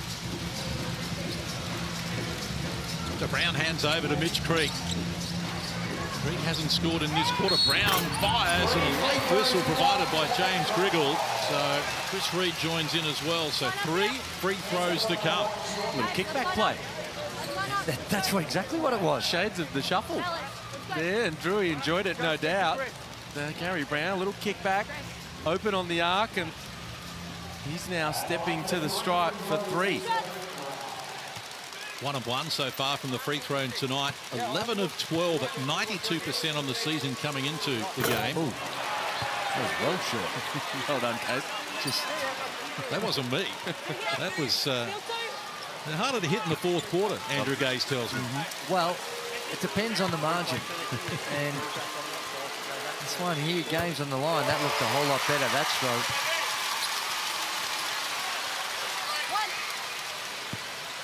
Had a good game though, Gary Brown. Had 10 points in that third quarter when the Phoenix got out to a double-digit lead. After they were down by 9 in the first and 7 in the second quarter. So we're tied at 75.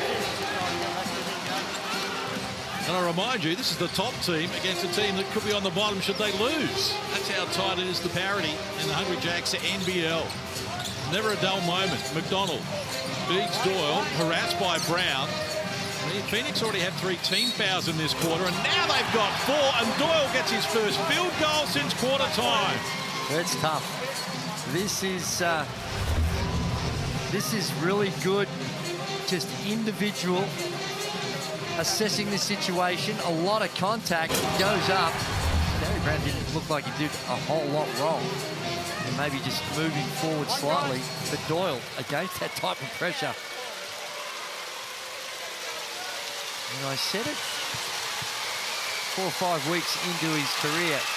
This guy reminds me a lot of Leroy Loggins. Now, I know my man Derek Rucker's jumped on that bandwagon as well, but there is a lot of Leroy Loggins about this guy in his size and that clutch gene that the great Leroy had as well. Gary Brown arcs up another, off the mark. Lee snatches the board. You get that shot anytime. Anytime. Any time of the set, you can get that shot. 29-23, Tazzy is the rebound count. Lead. Again, they lob it down low. McVeigh kicks it outside. Doyle, well, he started to get hot. Not on this occasion. Mitch Creek, only 4 points in the second half for Mitch Creek. Had 11 at the break. They need to get him involved at the offensive end, and he's lost control of it. Foot violation. Again, at the offensive end for the Phoenix, what are you running?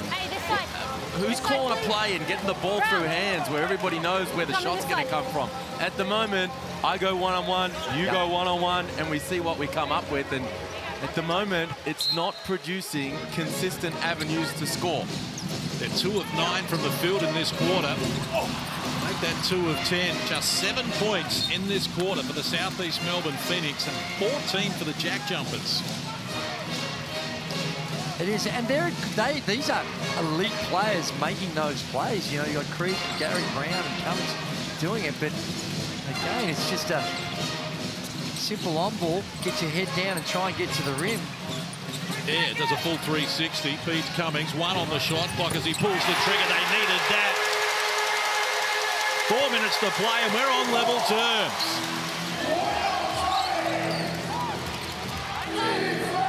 Gotta love the Hungry Jacks NBL. As McVeigh goes to Crawford, just bobbled the pass. Back to McVeigh, works inside air, turned down to shot to give it to Crawford, and he's off the mark. Well, now Brown charging up against Sean McDonald. McDonald stood his ground there, no continuation. Free throws to come. Giving him 2 shots. Oh, 13, hit. And there's a hint of a drop-off pass, wasn't it? I'm not sure. No, we're happy with that. Timeout called by the Tassie JackJumpers. Okay. Case is happy. Case just shook me off and almost dislocated his neck, saying, no, sir. Well, we've got some stars lighting it up here in this game from both teams. Jordan Crawford with 24 points in the game on 10 of 18 shooting, and his head-to-head against Gary Brown with 17 and 7 boards. This has been fantastic to watch. Oh, so fun to watch. High-level, talented point guards are going to work. Crawford in particular, look at the efficiency. 10 of 18 from the field, 4 made triples at 50%, the 6 dimes. He has been spectacular. Gary Brown really pressing here in this fourth quarter. But both of those guys playing a very important role for their squad. It was Crawford in the second quarter. He had 12 in that term, and the Tasmania JackJumpers needed someone when they were losing their grip on their lead. And it was, again, in the third quarter where Gary Brown came to the party, and the Phoenix opened up that 10-point lead. It's been outstanding. And, of course, this man we've spoken to a little earlier, Anthony Koutafidis, in the house tonight, enjoying what has been a very impressive game. He's in the pumped by Reebok seats. That's where you want to be. Looks kind of comfortable there. Yeah, he was up and about this season with his Blue Baggers, getting all the way through to the preliminary final. Superstar Anthony Koutafidis, oh my glory days. That man do some extraordinary things. I think Marcus Quantampelli type behaviour back in the 90s, and just had that one hand, he put that one hand on the ball and he just wave it around. Wave it in front of you and tease you and then run past you and out jump you. The athlete's athlete. Let's go courtside, Kelsey Brown. The most interesting thing that happened in that timeout was Gary Brown was handed a sick bag. So I don't know how he's feeling right now. But Mike Kelly said he wanted the ball in Mitch Creek's hands for the next 3 minutes. So look out for that. That might make a little bit more sense when he got going early on in that third. He'd only played the 2 minutes, knocked down a couple of shots, and he wanted to come out of the game. It seemed a little odd. Maybe he's dealing with some issues. Maybe the pickle juice didn't go down the right way. Well, that'll make him really, might help with the cramps, but gee, that's some putrid stuff. Even it does go down the right way. McVeigh with it. Shot clock works to 5 against Moller. It's the Phoenix by 1. The hook shot wouldn't work for McVeigh. And Gary Brown enjoying a conversation with Mike Kelly as they work their way back up the floor to see what they're going to produce in this offensive set. Creek for air. Single digits on the shot clock. We count down the last 3 minutes. Game on the line. Moller shut down by Marcus Lee. Stayed with it but lost control. The whistle on the play as well. Free throws to come. Foul called on Lee. A good rim protection from Lee. I think the foul might have ended up on Jordan Crawford. It did. Yeah. Here's the block from Lee, and then they get it back, and then bam. Across the arm. Scott Roth doesn't like it. Perhaps didn't have the best of angle. Scott Roth just has got a warning. Jackie. He has tremendous faith in Sean McDonald as well. We've seen this right throughout the season. In crunch time, he likes him on the floor. Moller none of one from the free throw line tonight. 2 of 3 from the stripe coming into this game. Great to have him back in the NBL as well, Craig Moller. Championship winner with Melbourne in 2018. Was played an AFL game with Fremantle as well back in 2013 alongside Lachie Neale, the Brownlow medalist, and Matty Pavlich, the superstars. He was out there with the best, and now he's doing it in the NBL. Phoenix by 3 here after Tazzy led by 4 earlier in this term. McVeigh gets up high for the ball now. Red numbers on the shot clock here for McVeigh against Mitch Creek, who rejected the shot. Wasn't buying it. Great defensive play.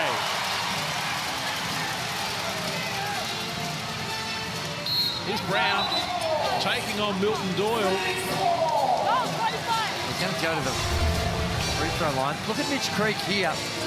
Moves his feet, knows the shot clock is about to expire.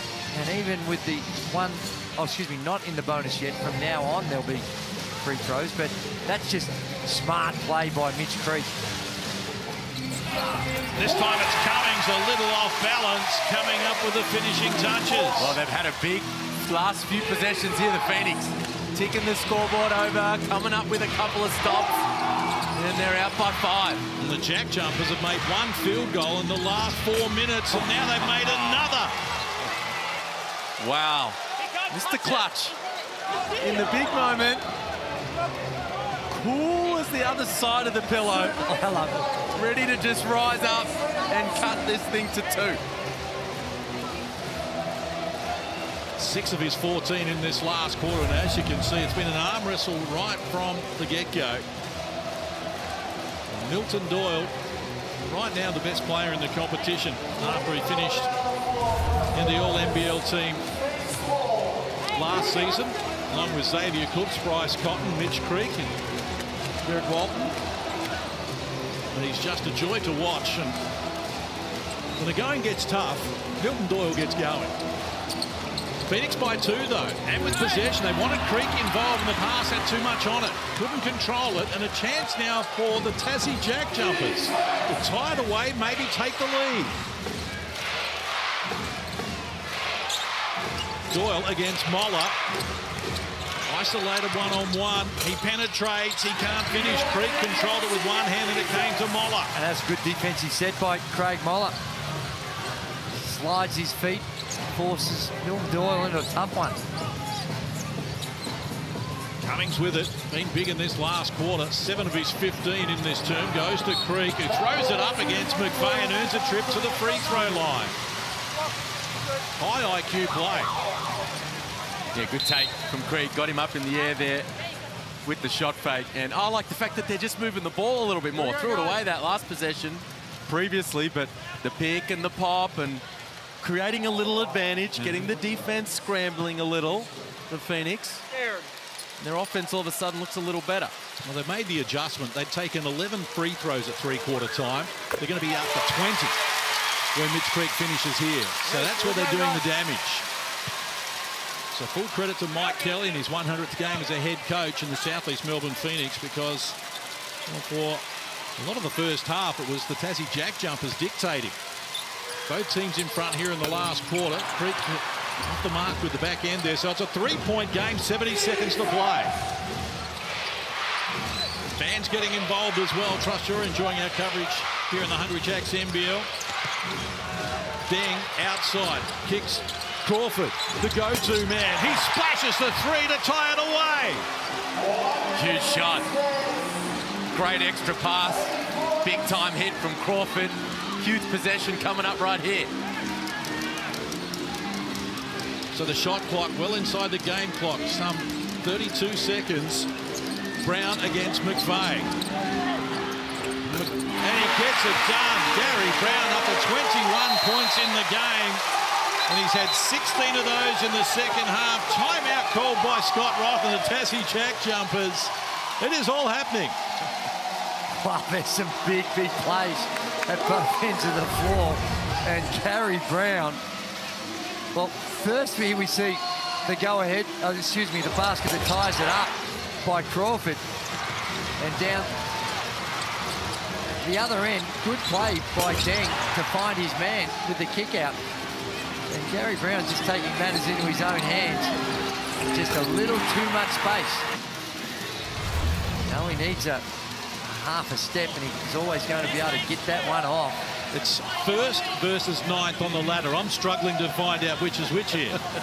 Well, man, it's a big moment for the Phoenix. Now, look, the JackJumpers, they're rolling. You know, they've won 3 in a row. They're on the road. It's a free hit in many respects. We know they love to play in this arena. But for the Phoenix, in front of a big home crowd, off the back of 2 straight losses, there's a lot on the line right here. So, big possession. They've just taken back the lead.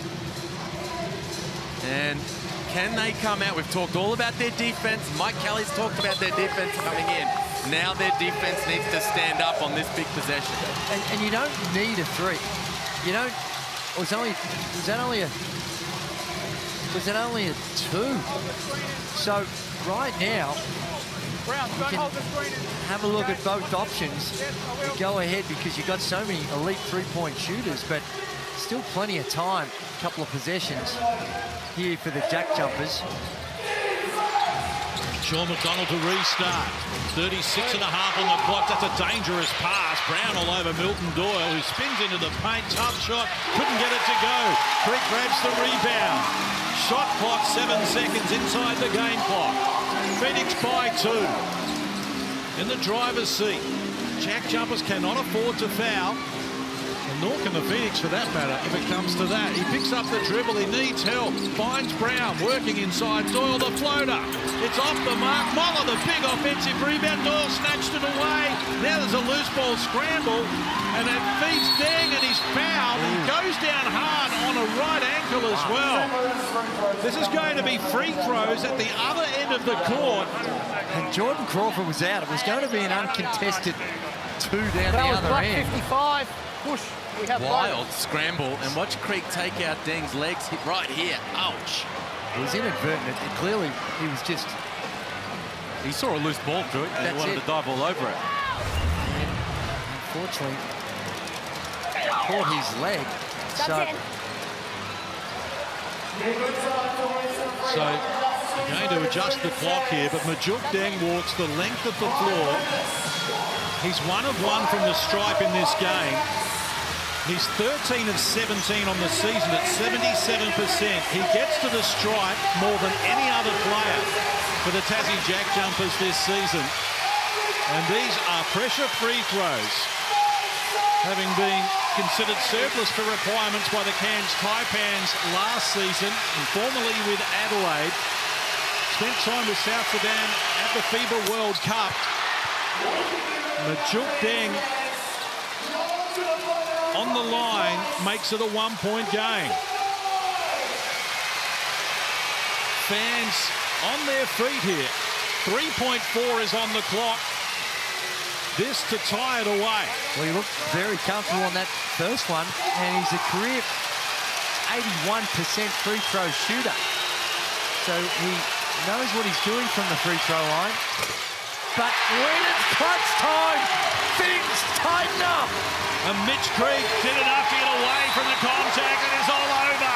In an absolute cliffhanger, the Southeast Melbourne Phoenix have prevailed by a single point here.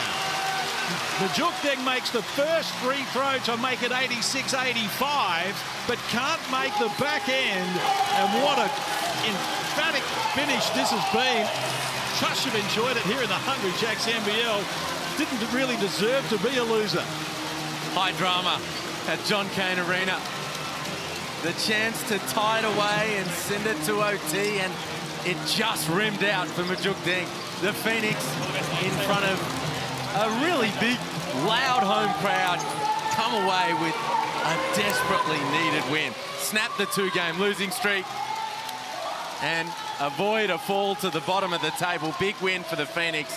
And as Scott Roth walks past and tells us it was exciting, it sure was every second of the way. Big smile on his face. You've got to love that to accept that type of a defeat as well. It is, and you know, everyone really getting around Majuk Deng as well. Mike Kelly, all the Phoenix players. Tremendous sportsmanship by both teams. Let's get some reaction courtside with Kelsey Brown. I'm here with Foot Locker player of the game, Gary Brown. Coming into this game, you were 1-3. How important is it for you guys to get that win? We need to get in rhythm, and also we play at home. We can't afford losing at home, and we got great fans too as well. And we came up with energy. We had a good week of practice too as well, so it translated on the game. I want to know what was said to you at halftime. You came out and had 10 points in the third quarter. What was said? Just staying aggressive. I don't think offensively for me it's a goal. For me, it's more like having to get a win.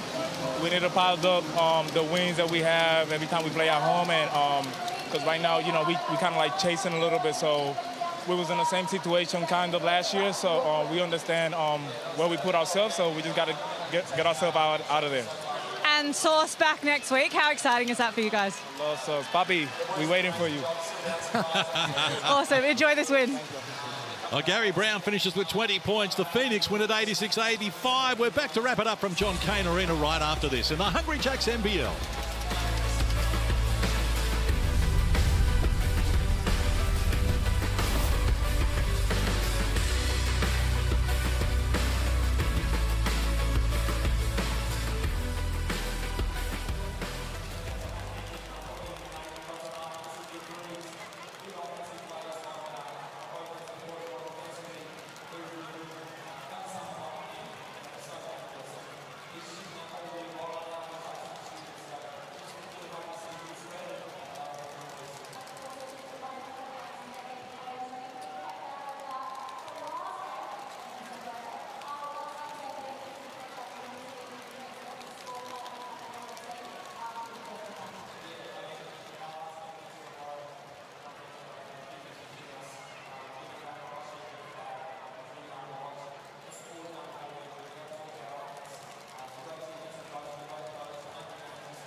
Welcome back to John Cain Arena. Thrilling finish in the final analysis. Both teams in front in the last quarter. The Phoenix by 5, Tazzy by as many as 4. But coming down the stretch, the Southeast Melbourne Phoenix just able to find a way home. Yeah, it was a great game, and the Phoenix they deserve this win. They made some adjustments after that first quarter, and the footlocker player of the game with some big plays right throughout the game, but in particular down the stretch, Gary Brown was able to make some really tough buckets. And when you look at this Phoenix team and what's coming as well, players coming back, they'll get better as this season rolls on. Keeps them in touch and make sure you don't let the front runners skip too far away. Well, it could have been 1-4, Drewy. They lose that, Liam, and they're 1-4 down to the bottom of the ladder. But they've stopped the JackJumpers' 3-game winning streak, and now it's getting really clustered at the top of the ladder as well. Yeah, big time win for the Phoenix. Yeah. Such a real pressure release for them. And I tell you, it doesn't stop, Case. Look at what we have on the slate tomorrow. The MVPs head-to-head. The 3-time MVP, Bryce Cotton, Drewy. Yes. And Jalen Adams back in the league after a year away, the MVP from a couple of seasons ago. You enjoyed this one with Jordan Crawford and Gary Brown going head-to-head. This one's going to be spectacular tomorrow afternoon. And I've enjoyed this one so good tonight. I think I'll come back tomorrow and watch Melbourne against Brisbane as well, just as an entree into the Sydney-Perth game. But Melbourne up and about as well after winning in Perth. And Brisbane, well, they'll be here looking to get a road win. But as you say, Liam, big night for the Southeast Melbourne Phoenix. Trust you've enjoyed our coverage. On behalf of Andrew Gaze, Liam Santa Maria, Kelsey Brown, and all our hard-working crew behind the scenes, I'm John Casey. Full-time at John Cain Arena, it's the Phoenix 86, Tazzy 85.